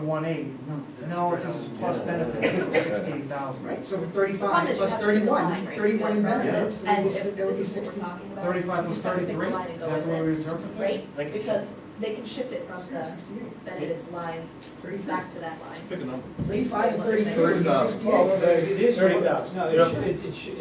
to do what you were saying to do, it would be roughly, how much was it, 60? Well, it says, I'm assuming it means the benefit is 60, the position, the .6 is 68,000. Okay, so it'd be 68 Minus that line. minus 45. So the net, the difference is that would be what you were trying to achieve. 145. Is that something? Yeah, wait, how'd you get 45? Well, because basically what you're saying, the 68 is the new part-time position. Right. And Mr. Winterton was, Councilor Winterton was saying, we want to reduce that by a day, essentially. I want to take 40% of, I want to take Day one off, day take a out day of off. that. Okay, yeah. So if you take 68 and multiply that by .6666, Okay. that takes out that part of it, Okay. which the net difference then takes it down to now 40. So the net increase of that position would be 45,288, as opposed to 68, whatever it is. So the net difference is So, that. so So him now you're saying taking out 30,000 is basically 24,000. minus that amount, and then minus the 1 day per week that they wouldn't be there, which would be. Because that's what I assumed you were saying, Yeah. is that instead of it being a 3-day-a-week position, it's a 2-day-a-week position. So this is the 45 would be a 2-day position, and that's all in, right? That's salary, benefits, the whole. So now you're talking, with the 45, now you're talking 23,000 something. 24, let's call it 24,000 off. Which is gives pretty me a- close. which makes my number here on the motion. You want to modify it? Yes, I do. Well, I do. He has to modify his motion. Before- I zeroed it I out. know, so it was 20, you called 20, you called 20's been Leave changed. it at 30 and let them. Leave it at 30 with the intent that it reduces one of the positions To- to below a To benefit part-time, position. non-benefit position. Part-time, non-benefit, that's the message we're I mean, I getting. think we're Okay? talking like a couple of that. Okay, you okay with that? Can I talk? Yes, go ahead. Okay. This is a really bad position to cut, really bad. These are the only two individuals that are going to interact with our special ed at all their different locations and deal with families. It's one of those, penny wise, pound foolish. If something slips through the cracks, the flip side, the lawsuits, the DOE, the things that can go wrong if you don't have enough coverage, they're projecting 86 special ed high school students in this current year. No, next year. 86 high school next year. We have students at Londonderry, Bow, Pembroke, Nottingham. We have students at 2 Manchester schools, and we have students at Pinkerton. All of those kids have a plan. The plans have to be kept up to date. They have to be, I's dotted, T's crossed. And to think of reducing that kind of job to 2 days a week, the type of person you're going to be able to find to fill a position like that, this is a traveling position. I know once upon a time you folks asked how much windshield time these folks were going to be spending, and there was some windshield time because they literally are going to be going from school school to school once or twice a week. They don't travel every day, but once or twice a week, they're going to one of these schools. Probably on the higher side, Manchester and Pinkerton, because that's where the higher level of students are. But to save $30,000 and risk everything else that could happen on this position is not a very good idea. Thank you. He is first, go ahead. Yeah, and thank you. I was gonna say the exact same thing. I was saying, this is one of those that we could be penny wise and pound foolish. I mean, and all I'm gonna say is that 86 high school students, if we mess up one of those students, it could cost us multiples of $30,000, right? I mean, if one of those IEPs are not being covered, and one of them claims, I want outside placement, all of a sudden, besides the legal fees that we would incur, I mean, you could go from a per student cost of 4 or 5 times what we're paying now. So be cautious about this one. I agree, this is not one, this is what, John was talking about earlier, this is one of those ramifications of this multiple high school thing that we're in now that is causing the complexity, which is causing costs, right? And I agree, if there's areas like Mr. Gosson's talking about transportation that we can improve, great. But I'm just afraid that this is one of those, we're putting our town and taxpayers at risk by not paying close attention to the special ed students' IEPs. Stop at that. Ms. Jennings. Yeah, I mean, I just want to say, we're not suggesting that they cut the position entirely. We're suggesting that they get rid of benefits. So, I mean, to me, whether they keep them at 3 days a week, or they keep them at 2 days a week, or they make them at 4 days a week, doesn't really matter to us as long as we're saying, you have part-time employees that don't get benefits, you have part-time employees that do get benefits. We're not going to fund it as a board, as a part-time position with benefits, because we think that that's a spot where we can cut the budget. So I don't think that that's going to, just be the maker or breaker of whether or not an IEP falls through the crack, because there are numerous It could be the people. make or break if somebody even wants the job. Maybe. And then an IEP But in this falls through the economy, crack, look, and if then- it's falling Not back through, and forth, not back and forth. bid it out. Dave, not back and forth, Mr. Peroni. What is the requirement for someone to fill this position?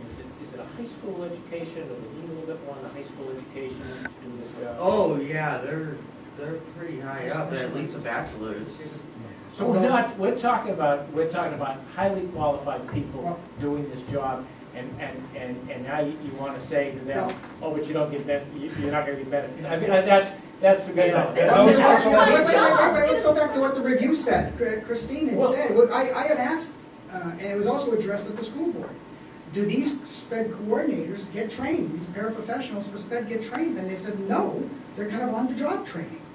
So there is no specialized training for these SPED people. That's parents. Yeah, that's Paris. Parents.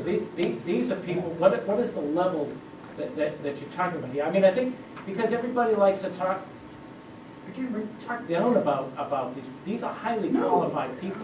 This is Dealing with very complex issues. and legal issues, and highly legal. Let me explain the reason, I guess, why I was doing it. I'm trying to address areas of the budget that were already discussed at the school board, that really, some of them, they didn't finish discussing. And so I made notes while I was there. And so I want to bring them up again as highlighting things that are part of the administrative side of the budget. And so that's why I'm targeting these certain things. I got a lot of things here that I'm nitpicking, and I don't want to go there. I'm mentioning just the overall big stuff here, and which doesn't, I'm looking at the administrative side. I'm not looking at books and videos and programs. This is an administrative. This is somebody monitoring the progress of a student, special needs student's IEP, and basing on whether the school is providing those services is not administrative. Okay. And here's how I see it as 150%. Thank you. And here's how I see it as administrative. And it's gone through many of the. You can rationalize it any way you want. No, we've already talked about how budgets increase. Okay, so this next year, if we approve this position, now they get a 2% raise. Now they get steps. Now they get more benefits, now they get retirement. That's how the bureaucracy Now we've got grows. 86 special needs kids So we at gotta- 6 different schools. So we got a brand-new position open up here, and rather than cutting somebody, I'm saying, let's not hire this one. That's only my point. I'm not doing it in a disparaging way. We can vote no on it if we want. I have the fortitude here to at least bring the subjects up. Okay? So if you want to vote no on it, vote no on it. I'm gonna continue to make my motions to make a point that I find things in the budget here that are administrative. It has nothing to do with education. This isn't administrative. How is this administrative? I mean, how do you rationalize that that is an administrative? They signed a decision? contract.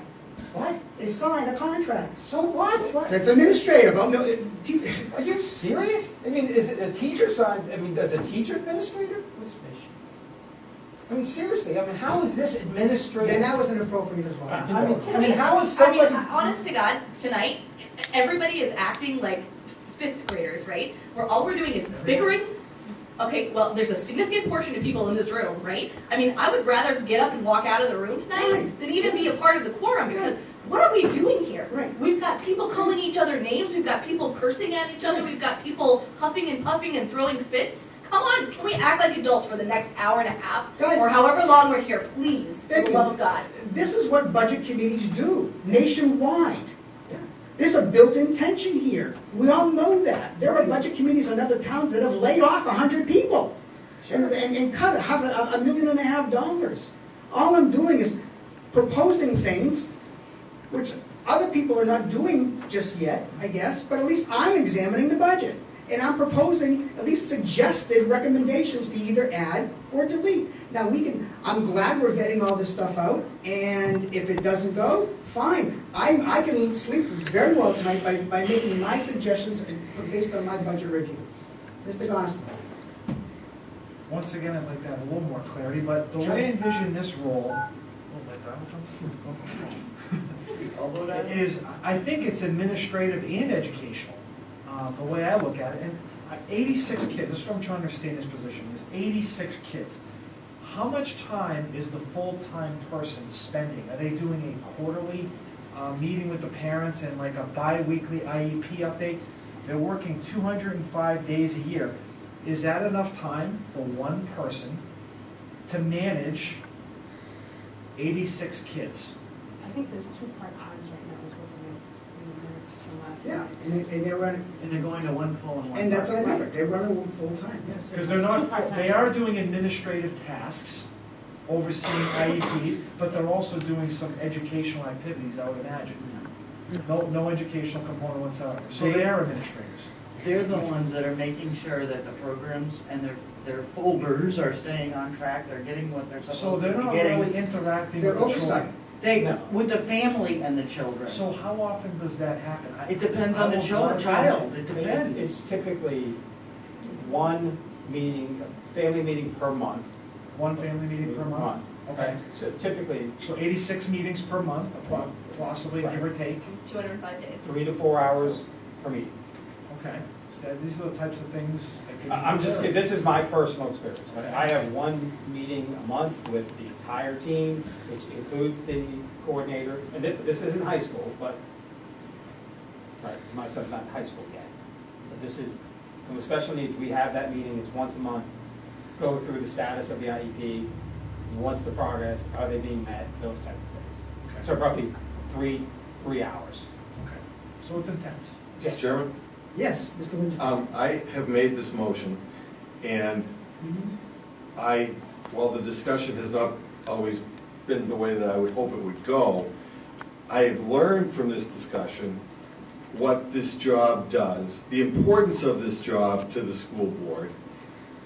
And my issue is that the cost of benefits for part-time help doesn't make a lot of sense to me. And that's my issue. Now, if this is a part-time job that is really required, and trust me, Amy, the last thing I want to do is to put this district and town at legal risk, and I know that in the SEP side of the world, we're always on thin ice, and I understand that. So I will not vote for my motion because of what I've learned tonight. But my intention still will be to examine part-time employees in this district and in this town and why we would match their salaries with benefits that are beyond belief. That's my point, and I will vote no. Thank you. Anyone else? I mean, I just with those numbers alone, right? I mean, say they meet one time per month, or one time, well, you said it was one time a month? I mean, you're getting double and a half what you had last year, right? Right? The amount of, At 7 different schools. the amount of people. But last year, you didn't have 7 schools, How many schools did we have? 2 or 3. There were only 2 or 3 schools last year.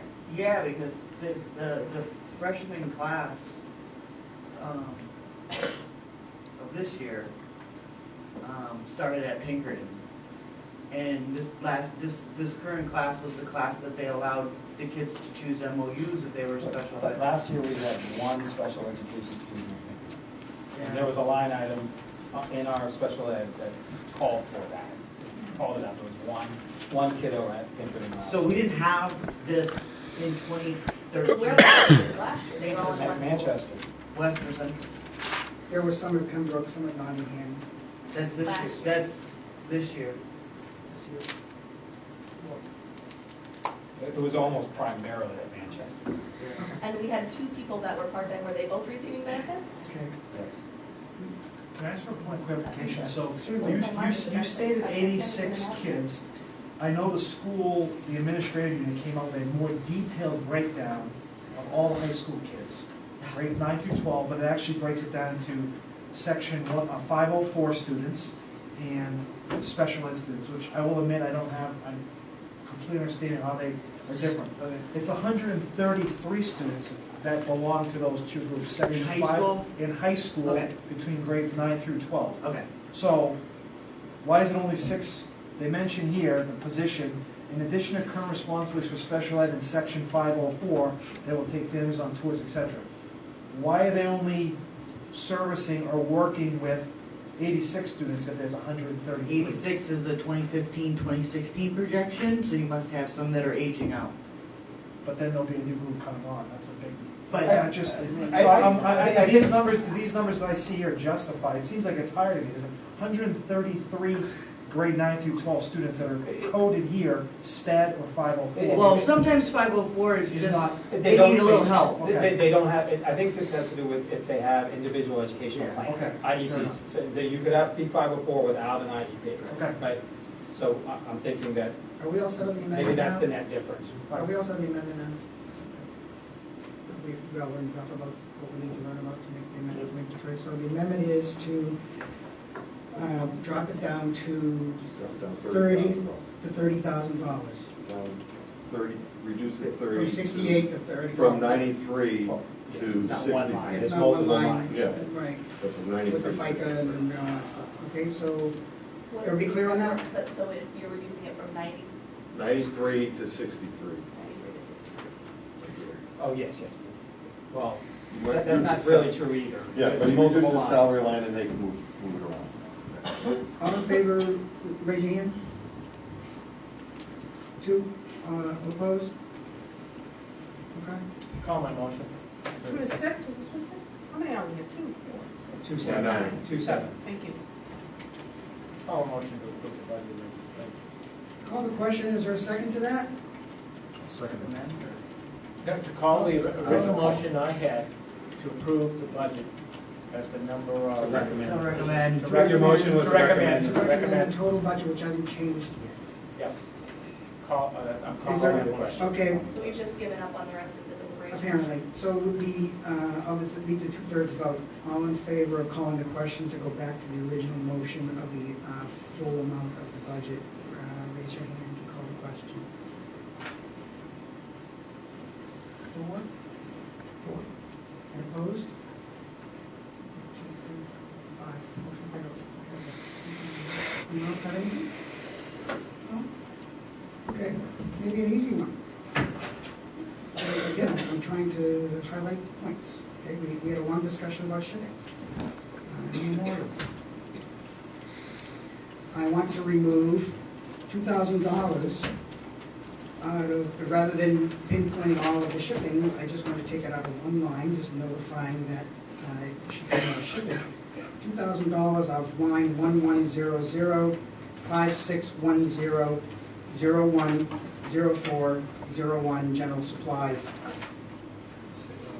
$2,000 of general supplies. Can you say, 1100 5610 010401.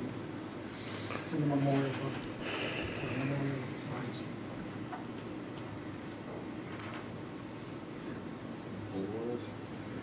I apologize, can you say it one more time? Here it is, Certainly. 1100 Yeah. 5610, okay, 0104. It's the last line on page 2. 0104. Paul, I have the PDF of it, unfortunately, that's why. It's right near the very beginning. It's general supplies, I'm just putting, I'm removing money from that line as opposed to doing $100 here, $100 there. It's not just supplies, it's just supplies. Just, It's just supplies. Oh, supplies memorial? the motion is to remove $2,000 from that line. Is there a second, if there's a second? So it's 18 now, correct? It's, I don't remember the line, my notes here say $2,000 from that, because there was enough money in it to remove it. The current total is 18,000. Okay, I'll second that. second by Mr. Winterton. Again, and we had a discussion during the budget review that there was a lot of shipping costs. The administration actually concurred with that, and they said, you know, they know that, and they would make all attempts to shop local and not use the shipping costs. I'm just reducing it to make that happen. Mr. Peroni. They also mentioned that sometimes it's cheaper to purchase things from different places and have it shipped than by local. So I don't necessarily, that was their only position on that oftentimes the purchase. And I know they said that.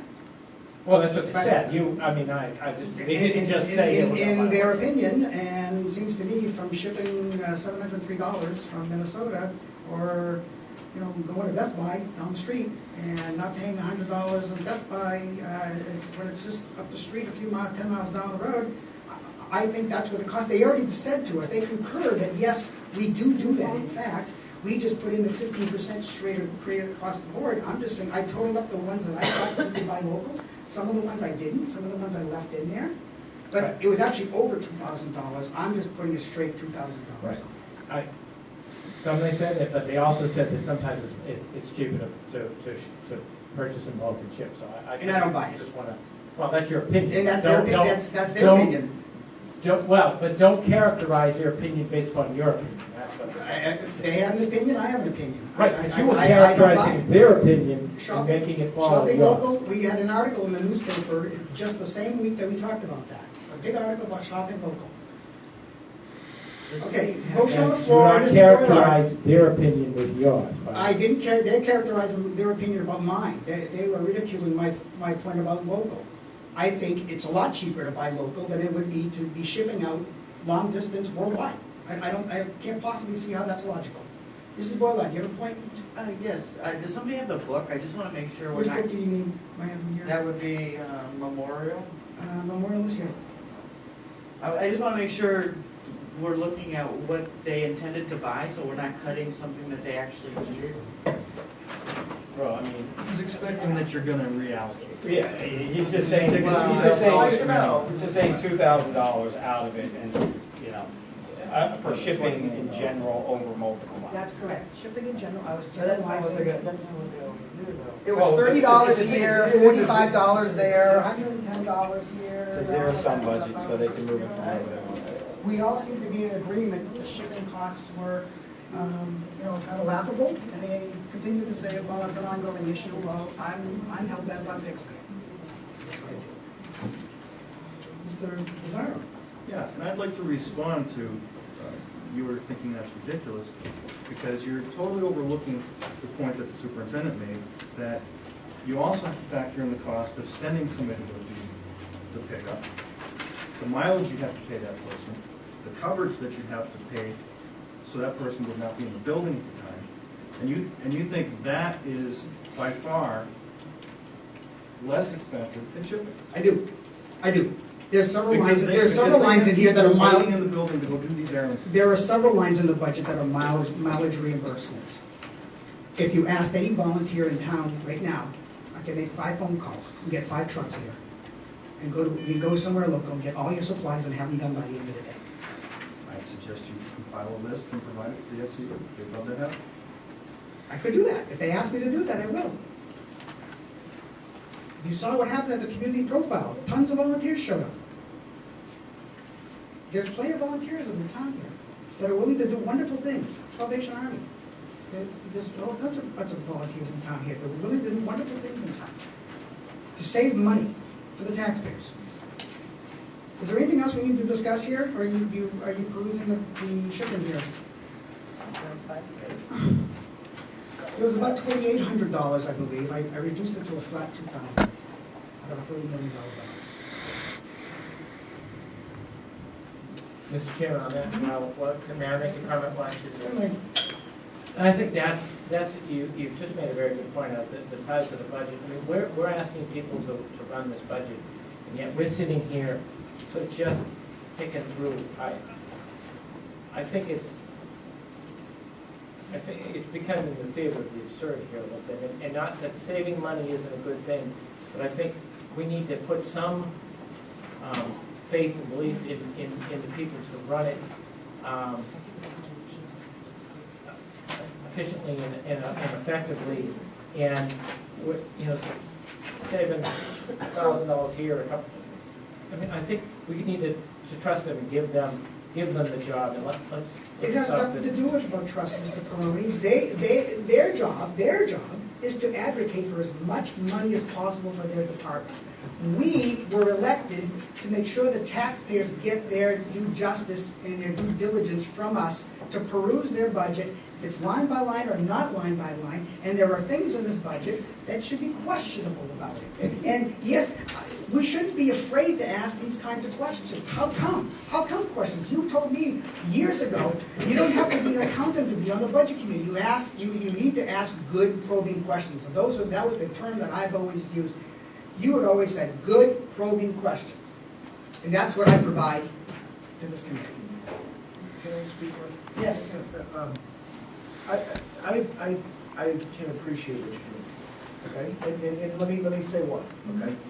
Because there might be some things that maybe I certainly didn't see. I reviewed Underhills, and I listened to the presentations like you all did, and it's always good to have these discussions. It is, because this is the diligence that we're supposed to be doing, just to make sure that we're doing a good job. We shouldn't be angry with you for asking these questions. Thank you. Okay? There are some things that as you're going along, I'm thinking about, and we're going to have some questions answered. Those are all good things. So let us appreciate the process too, and appreciate one another, because, this is democracy. Thank you. It's good. Thank you. Appreciate that. Mr. Haas. Question? That's why. So that the section that you're proposing to reduce by 2,000 has $550 in shipping in it? In that whole section? In that line? 550? No, it was the general supply line. You said it was Right, $18,000. it's crayons, it's file folders, Shipping. it's paper.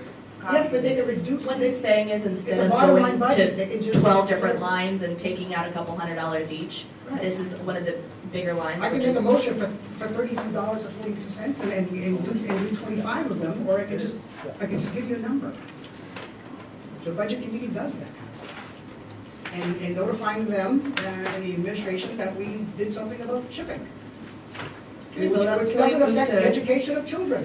Can we move to vote on this one? Certainly. Thank you. Okay, move the vote and do a second to that. Anybody? Second, move to vote on shipping? Anybody? I'll second. Thank you. What was you saying? Call the vote. I'll vote. Call the vote. All in favor signify by saying aye. Aye. Opposed? No. Show of hands for $2,000 in shipping. Aye. 1, 2, 3, 4, 5. Opposed? 5-4 vote. Okay. Did I miss something? No, sorry. No. Are we done? Are we done with that one? vote is done. Yes, that's No, an I amendment just- to the main motion of $2,000 cut. I just want to step on your toes right now Go in your ahead. list. I don't know what the line number is. Could somebody read me the line that I don't have it in front of me, that is the bottom line, like the main budget line overall? You mean the what? The original total budget? Yes, please. 29,488, right? No, I mean, is there a line for it? There's not a, like a So. bottom line. So it's, Okay, let me just pick a line. We just reduced the budget by $2,000. $486,170. Now. Okay. The motion. Now. Okay, so I will move to suggest that we remove $70,000 total from the budget that was, it's been reduced now, so I don't know what the, can you tell me the number again? 29,000,000. 29,000,000. 586,000. 400, I'm sorry. 486,000. 173. Okay, so this is just shy of a 0.25% decrease, 0.25. The total budget increase this year from last year was 1.86. So it's 0.25. So 1.86 minus 0.25, I don't know. I'm not good at math. You mean .025? 0.7. Yeah, so it's A quarter. a quarter of a percent. Okay? Oh, Do you have a line on the 70,000? 270,000? We'll just pick one. Make sure it's a line that has 70,000, right? Yeah. Let me check that. Make sure it's not salaries, okay? Great, the first page that I picked. Okay, fine, I'll move on. High school tuition. No, that's a fixed number. High school tuition is a fixed number. High school transportation. All right, where's that line? There you go. Somebody give it to me? Transportation.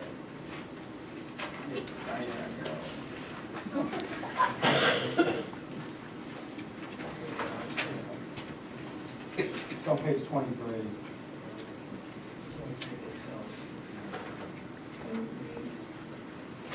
It's a 2,700 series. Student transportation services? Regular transportation, regular education, All right, so from that line, 31.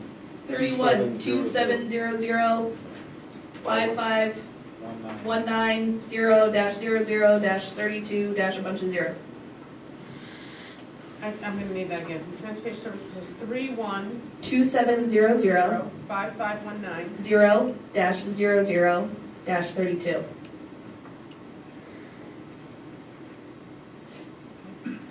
Okay, so, again, 70,000, it's a little less than 0.25, a quarter of a percent, which is still,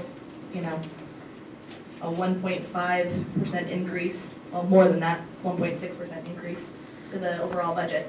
So I'm just gonna, instead of going line by line and telling you every single thing and zeroing out a bunch of lines so that things can be reallocated there later, instead I'll do it this way.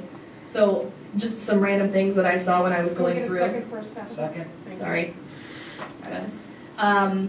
Extra staffing time at Collie, additional equipment at all 3 schools for miscellaneous things, office equipment, furniture, workshops and miscellaneous. There were a couple of legal and administrative things that went up, a bunch of repairs that, may or may not be need versus a want. For all of those reasons, combined with some things that we'll let Mr. Goslin talk about, but for all those reasons, plus some things from SPED, I think an overall cut of that amount is fairly, is a very moderate number, and it prevents us from zeroing out any numbers any lines so that things can be reallocated to those lines should they so choose. And it still, I think, cuts a little bit of some of the things that we might have issues with, including shipping and whatnot. So, is there? Yes, any second? Yeah, I agree with this motion. Rather than spending 3 hours, 4 hours going through each little line item, let's put the onus or let the administration find a 70. I do believe there's still some inefficiencies in this budget. And there's other things that I think are nice to have versus need to have. In the special education budget, I know they asked for study carrels, the sound system, a certain number of Chromebooks, a certain number of iPads. I think there's multiple examples throughout the budget that people are gonna have to reevaluate, maybe within certain schools or certain departments to say, okay, maybe I can't get 8 iPads, do it 6 this year, so. Or 20 cards, maybe we'll have to do So 11. that's where I'm going with this. I believe I will let the administration do it, but I would like to find another small cut, but a helpful cut to the taxpayers of $70,000. Thank you. Mr. Peroni, right? So are you asking that this motion would be the final cut? And then we would then have our recommended budget after this? It's my opinion that we would, yes. So you're looking for consensus? I am. That we would then not visit any more reductions? I mean, I think instead of taking out 2,000 in a bunch of different lines, I mean, I think we can say, okay, here's a 0.25%. It cuts out some of the fluff. It doesn't fundamentally take out a bunch of things that, you know, may or may not be super important. It doesn't zero out a line, so it allows, you know, money to be moved around if need be. That's just my opinion. Mr. Van Horn, I guess. So this is to address Mr. Goslin. I mean, again, the general gist, I don't disagree with, but the line item, the things you brought up, we need to make very, very sure those aren't part of IEPs. Well, if they are, then they can move around other monies. I was talking to Mr. Goslin. So, Actually, Mr. Pucker, Chair. but I was just addressing his point, okay? I mean, I That's just fine. commented on the point, so. But this isn't about, this is about Mr. Goslin's statement. And, you know, so the idea is that if you're looking through this type of thing, to make sure that those things aren't part of an IEP, because that gets us into, you know, that gets us into a problem, right, where we need to spend stuff. This isn't about inefficiencies, you're taking away real things that are in need as opposed to inefficiencies. That's all I'm going for. And just to, I actually looked at these 4 things, and not once in any of the sheets in the book did it say it was mandatory for IEPs. Right. Did they say that for all the, everything else? Well, the study carrels are those cubicle type things, right? But those are absolutely required for IEPs. Individual They've never had them cubicles, before. they would like to have a They're not certain amount. mandated. All I'm saying is maybe they can get a certain amount this year and a certain amount next year. Yeah, that's fine. And my whole thought- But I'm telling you, the carols are part of IEPs. I mean, my son has a study carol because he needs it, and it's part of his IEP. So I'm not debating and arguing with you about it. I'm just saying that it is part of IEPs. Then they should have put it in here. And I'll clarify that. And this is what I'm looking at. I did my due diligence with this book. I don't want to impact the education, but I think some of these things, I don't know if we need them all right now. Sure. So, study carrols provide students Yeah. with a distraction-free environment. It doesn't mention any visual distraction of inhibits student learning, addressing. It doesn't say that it's mandated. So they're Does still going to does get every some. line in there say that it's mandated? No, I think it's quite clear through the book what items are mandated and what are not. There are, you know, tablets are not mandated. Not to You mention. might argue that it's part of the EIP, but no, they're not. It's not. If it's part of the IEP, then it is mandated. And that's the point, it's not part of the IEP, otherwise. Well, if it's not part of the IEP, then you're right, it's not mandated. My whole point was, if things are part of the IEP, then they are mandated. I agree. And I don't that's my disagree with only You were point. just suggesting, though, I think. That's the Right, point I want to and make. again, I wasn't arguing with you about, all I said is, when you're looking at the special ed, make sure that the things you're looking at are not IEP specific, right? You know, because things like, because you said study carols, I know that they are IEP specific. And having looked through a $5.4 million budget for this year, a total of $14,834.12 is all I'm questioning. It was study carols, a sound system, Chromebooks, and iPads. That's all. And Fine. I want to finish my point. Good job. All I'm saying is, these are things as part of a $70,000 cut to a $29 million budget that I would recommend that they look at as a possible place to get that $70,000. I certainly, if they don't believe and they're mandated, find it someplace else. That's all I'm saying. Question? Ms. Bullard? Thank you. Okay, so, just so I'm clear, I was given a line item number that you were gonna take 70,000 out of. Is that your intention with this motion? I didn't copy it down, but she had a line that she. It's the transportation. So the talk about Regular study ed. carols and all that is just noise? That's not. No. So again, So we take things and punch them up and put them into a line that can afford it. the reason that I did that, right, is A, to not go through 30 lines right now and reduce them to 0 for one. Because if the line is reduced to 0, you cannot allocate money to it later. This is my understanding.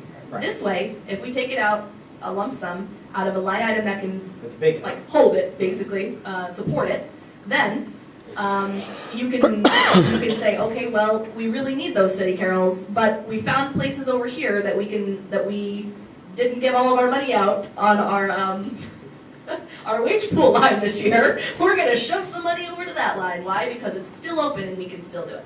So do you wanna do bottom line, or do you wanna do transportation? That's all I wanna know. In essence, it is doing bottom It is line. bottom line. It is It is bottom line. We It's have just to in the pick- we have to transportation pick a line line. because You have to present the budget. We have to pick a line. You do yeah, you have to pick a line. I can't. But this is I would- bottom line, yeah. essentially. It is a bottom line $70,000 decrease. But I mean, I don't need to pick on the bus if it's really not your It's intention. not It's specifically the not the buses. intention. And as far as the study carols, it's my understanding, they started this It's noise, group. your words, it's noise. I'm just giving an example of things I thought that possibly. Yeah. Good look at. And I just wanted to let you know why. Someplace else. They started a group of kids with these like in 3rd grade, and these kids are moving to college. 3rd, 4th, 5th, they're off to college. They want to, You've convinced me. Forget I said carols. I will now say iPads and Chromebooks. Yeah, we make it happen, yeah. Because and I mean, what he did was, he reduced those lines and then came up with a number. So it's not like he said, okay, well, let's get rid of all the Chromebooks. He said, let's take, half of the Chromebooks this year and get the other half next year, and then you could still reduce it by X amount of money. And then you can combine it with the other things, and we can reduce it by 70,000, which again is only 0.25% on that overall Mr. increase. Chairman, Yes. and when you look at the transportation budget of buses of $900,000 and the price of fuel, probably half of what they were paying, Right. you might get the whole Exactly. 70,000. 1,000 out of that line and you'd be okay. Although, Right. to be fair, I don't think we get any of that savings because it's already built into the contract. They're the ones that get. the no, savings. it builds. It's actually, it's almost 970. Yeah. It's 967. So you're saying we should reduce it by more than 70,000? So 90,000 then? Next year. It's already in motion. Motion on I the think floor, just is to there any make- discussion? I'm sorry, go ahead. Just to make a final point, I guess there's different ways. Being a new budget member, I've heard different ways. Do you nickel and dime and go every through every little thing, or do you come up with a general idea of what you think maybe could still be looked at, and then let the administration do their job and take one last look through the budget? And I think, I just want to let them have that opportunity, but I believe there's at least 70,000 more that can be found in this $29.5 million budget. Typically, Mr. Gosman, I think a lot of us would agree here, is the general way of doing this is, yeah, nobody has the patience to go through line by line. Yeah, I have line things here, and then I want a bunch of furniture. I want a bunch of furniture again, okay, or, okay? So, but in the years past, we did just exactly what Mrs. Jennings did.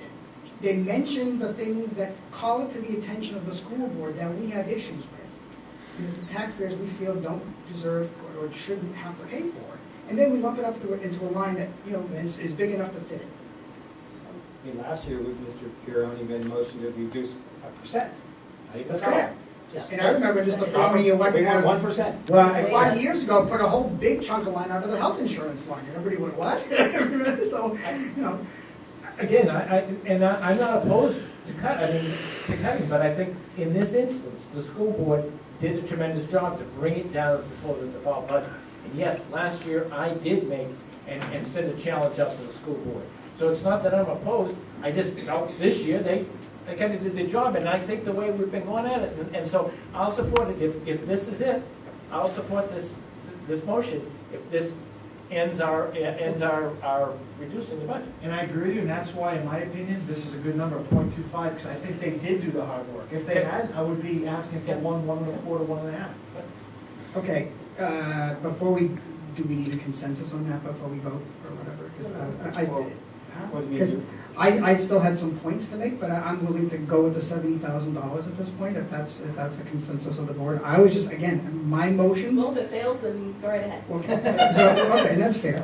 I was bringing up points because we heard all along here that we're taking money from the education of children. And I found a whole bunch of things that had nothing to do with the education of children. So I wanted to bring them up to show you guys, hey, there's something in the budget here that has nothing to do with the education of children. It's all administrative. So I'm willing to stop at this point. I do want to make one other motion, but it is not a cut. It is actually a transfer. So, and we can discuss that. It's, I actually discussed it during the budget review at one point. So after the vote, then you'll. After the vote, all right, is everybody all set to vote on this? $70,000 on the transportation line, to reduce $70,000 on the transportation line, whatever line that was, in bulk. From all the items that Mrs. Jennings had mentioned. Everyone okay with that? All in favor, raise your hand, please. 1, 2, 3, 4, 5, 6, 6. All opposed? 1, 2, 6 to 3. Motion passes. Okay. So, Move by motion. what, well, there's one, I want to do a transfer. And it's not a reduction, it's a transfer. And it's something that I mentioned during the budget. Well, I'll tell you what, let's pass the budget as it is, and then bring forward If your we transfer motion. after the. After that. Fine. We'll all right. transfer the line. There's no effect. I'm willing to listen to what it is. Okay. All right. So Liam, what's the budget now? Yeah. Down It's down $72,000. 72,000 from the number, whatever the number was. Okay, so Actually, it's the same numbers we had earlier. 488, now it's 72 minus that, so it's 416? I'm doing it, I'm not doing it. 416, 17. Yeah. Yep. So it's, 29, 416, 17038. 38. 38. Oh, at the end. 38, typo. I don't know what's going down here, Amy. I've been You might paying need attention to- all- I've been paying attention all night. gotta go negotiate some contracts. Yeah, I got to bang with the police at 9 o'clock in the morning. 29, 416, 29, 416, 170. 17038. One more time. 29, 416, 170.38. About. It needs to Give be or accurate. take a little bit of error. Give or take 72. There's no issue, there's no issue. You would take a sixpence. Oh, man. All right, so the motion to, was there a motion on the floor? Yes. Yes. Okay, Keep Mr. it Pereira, amending it. motion to recommend Recommend. $29,416,170.48. And do you want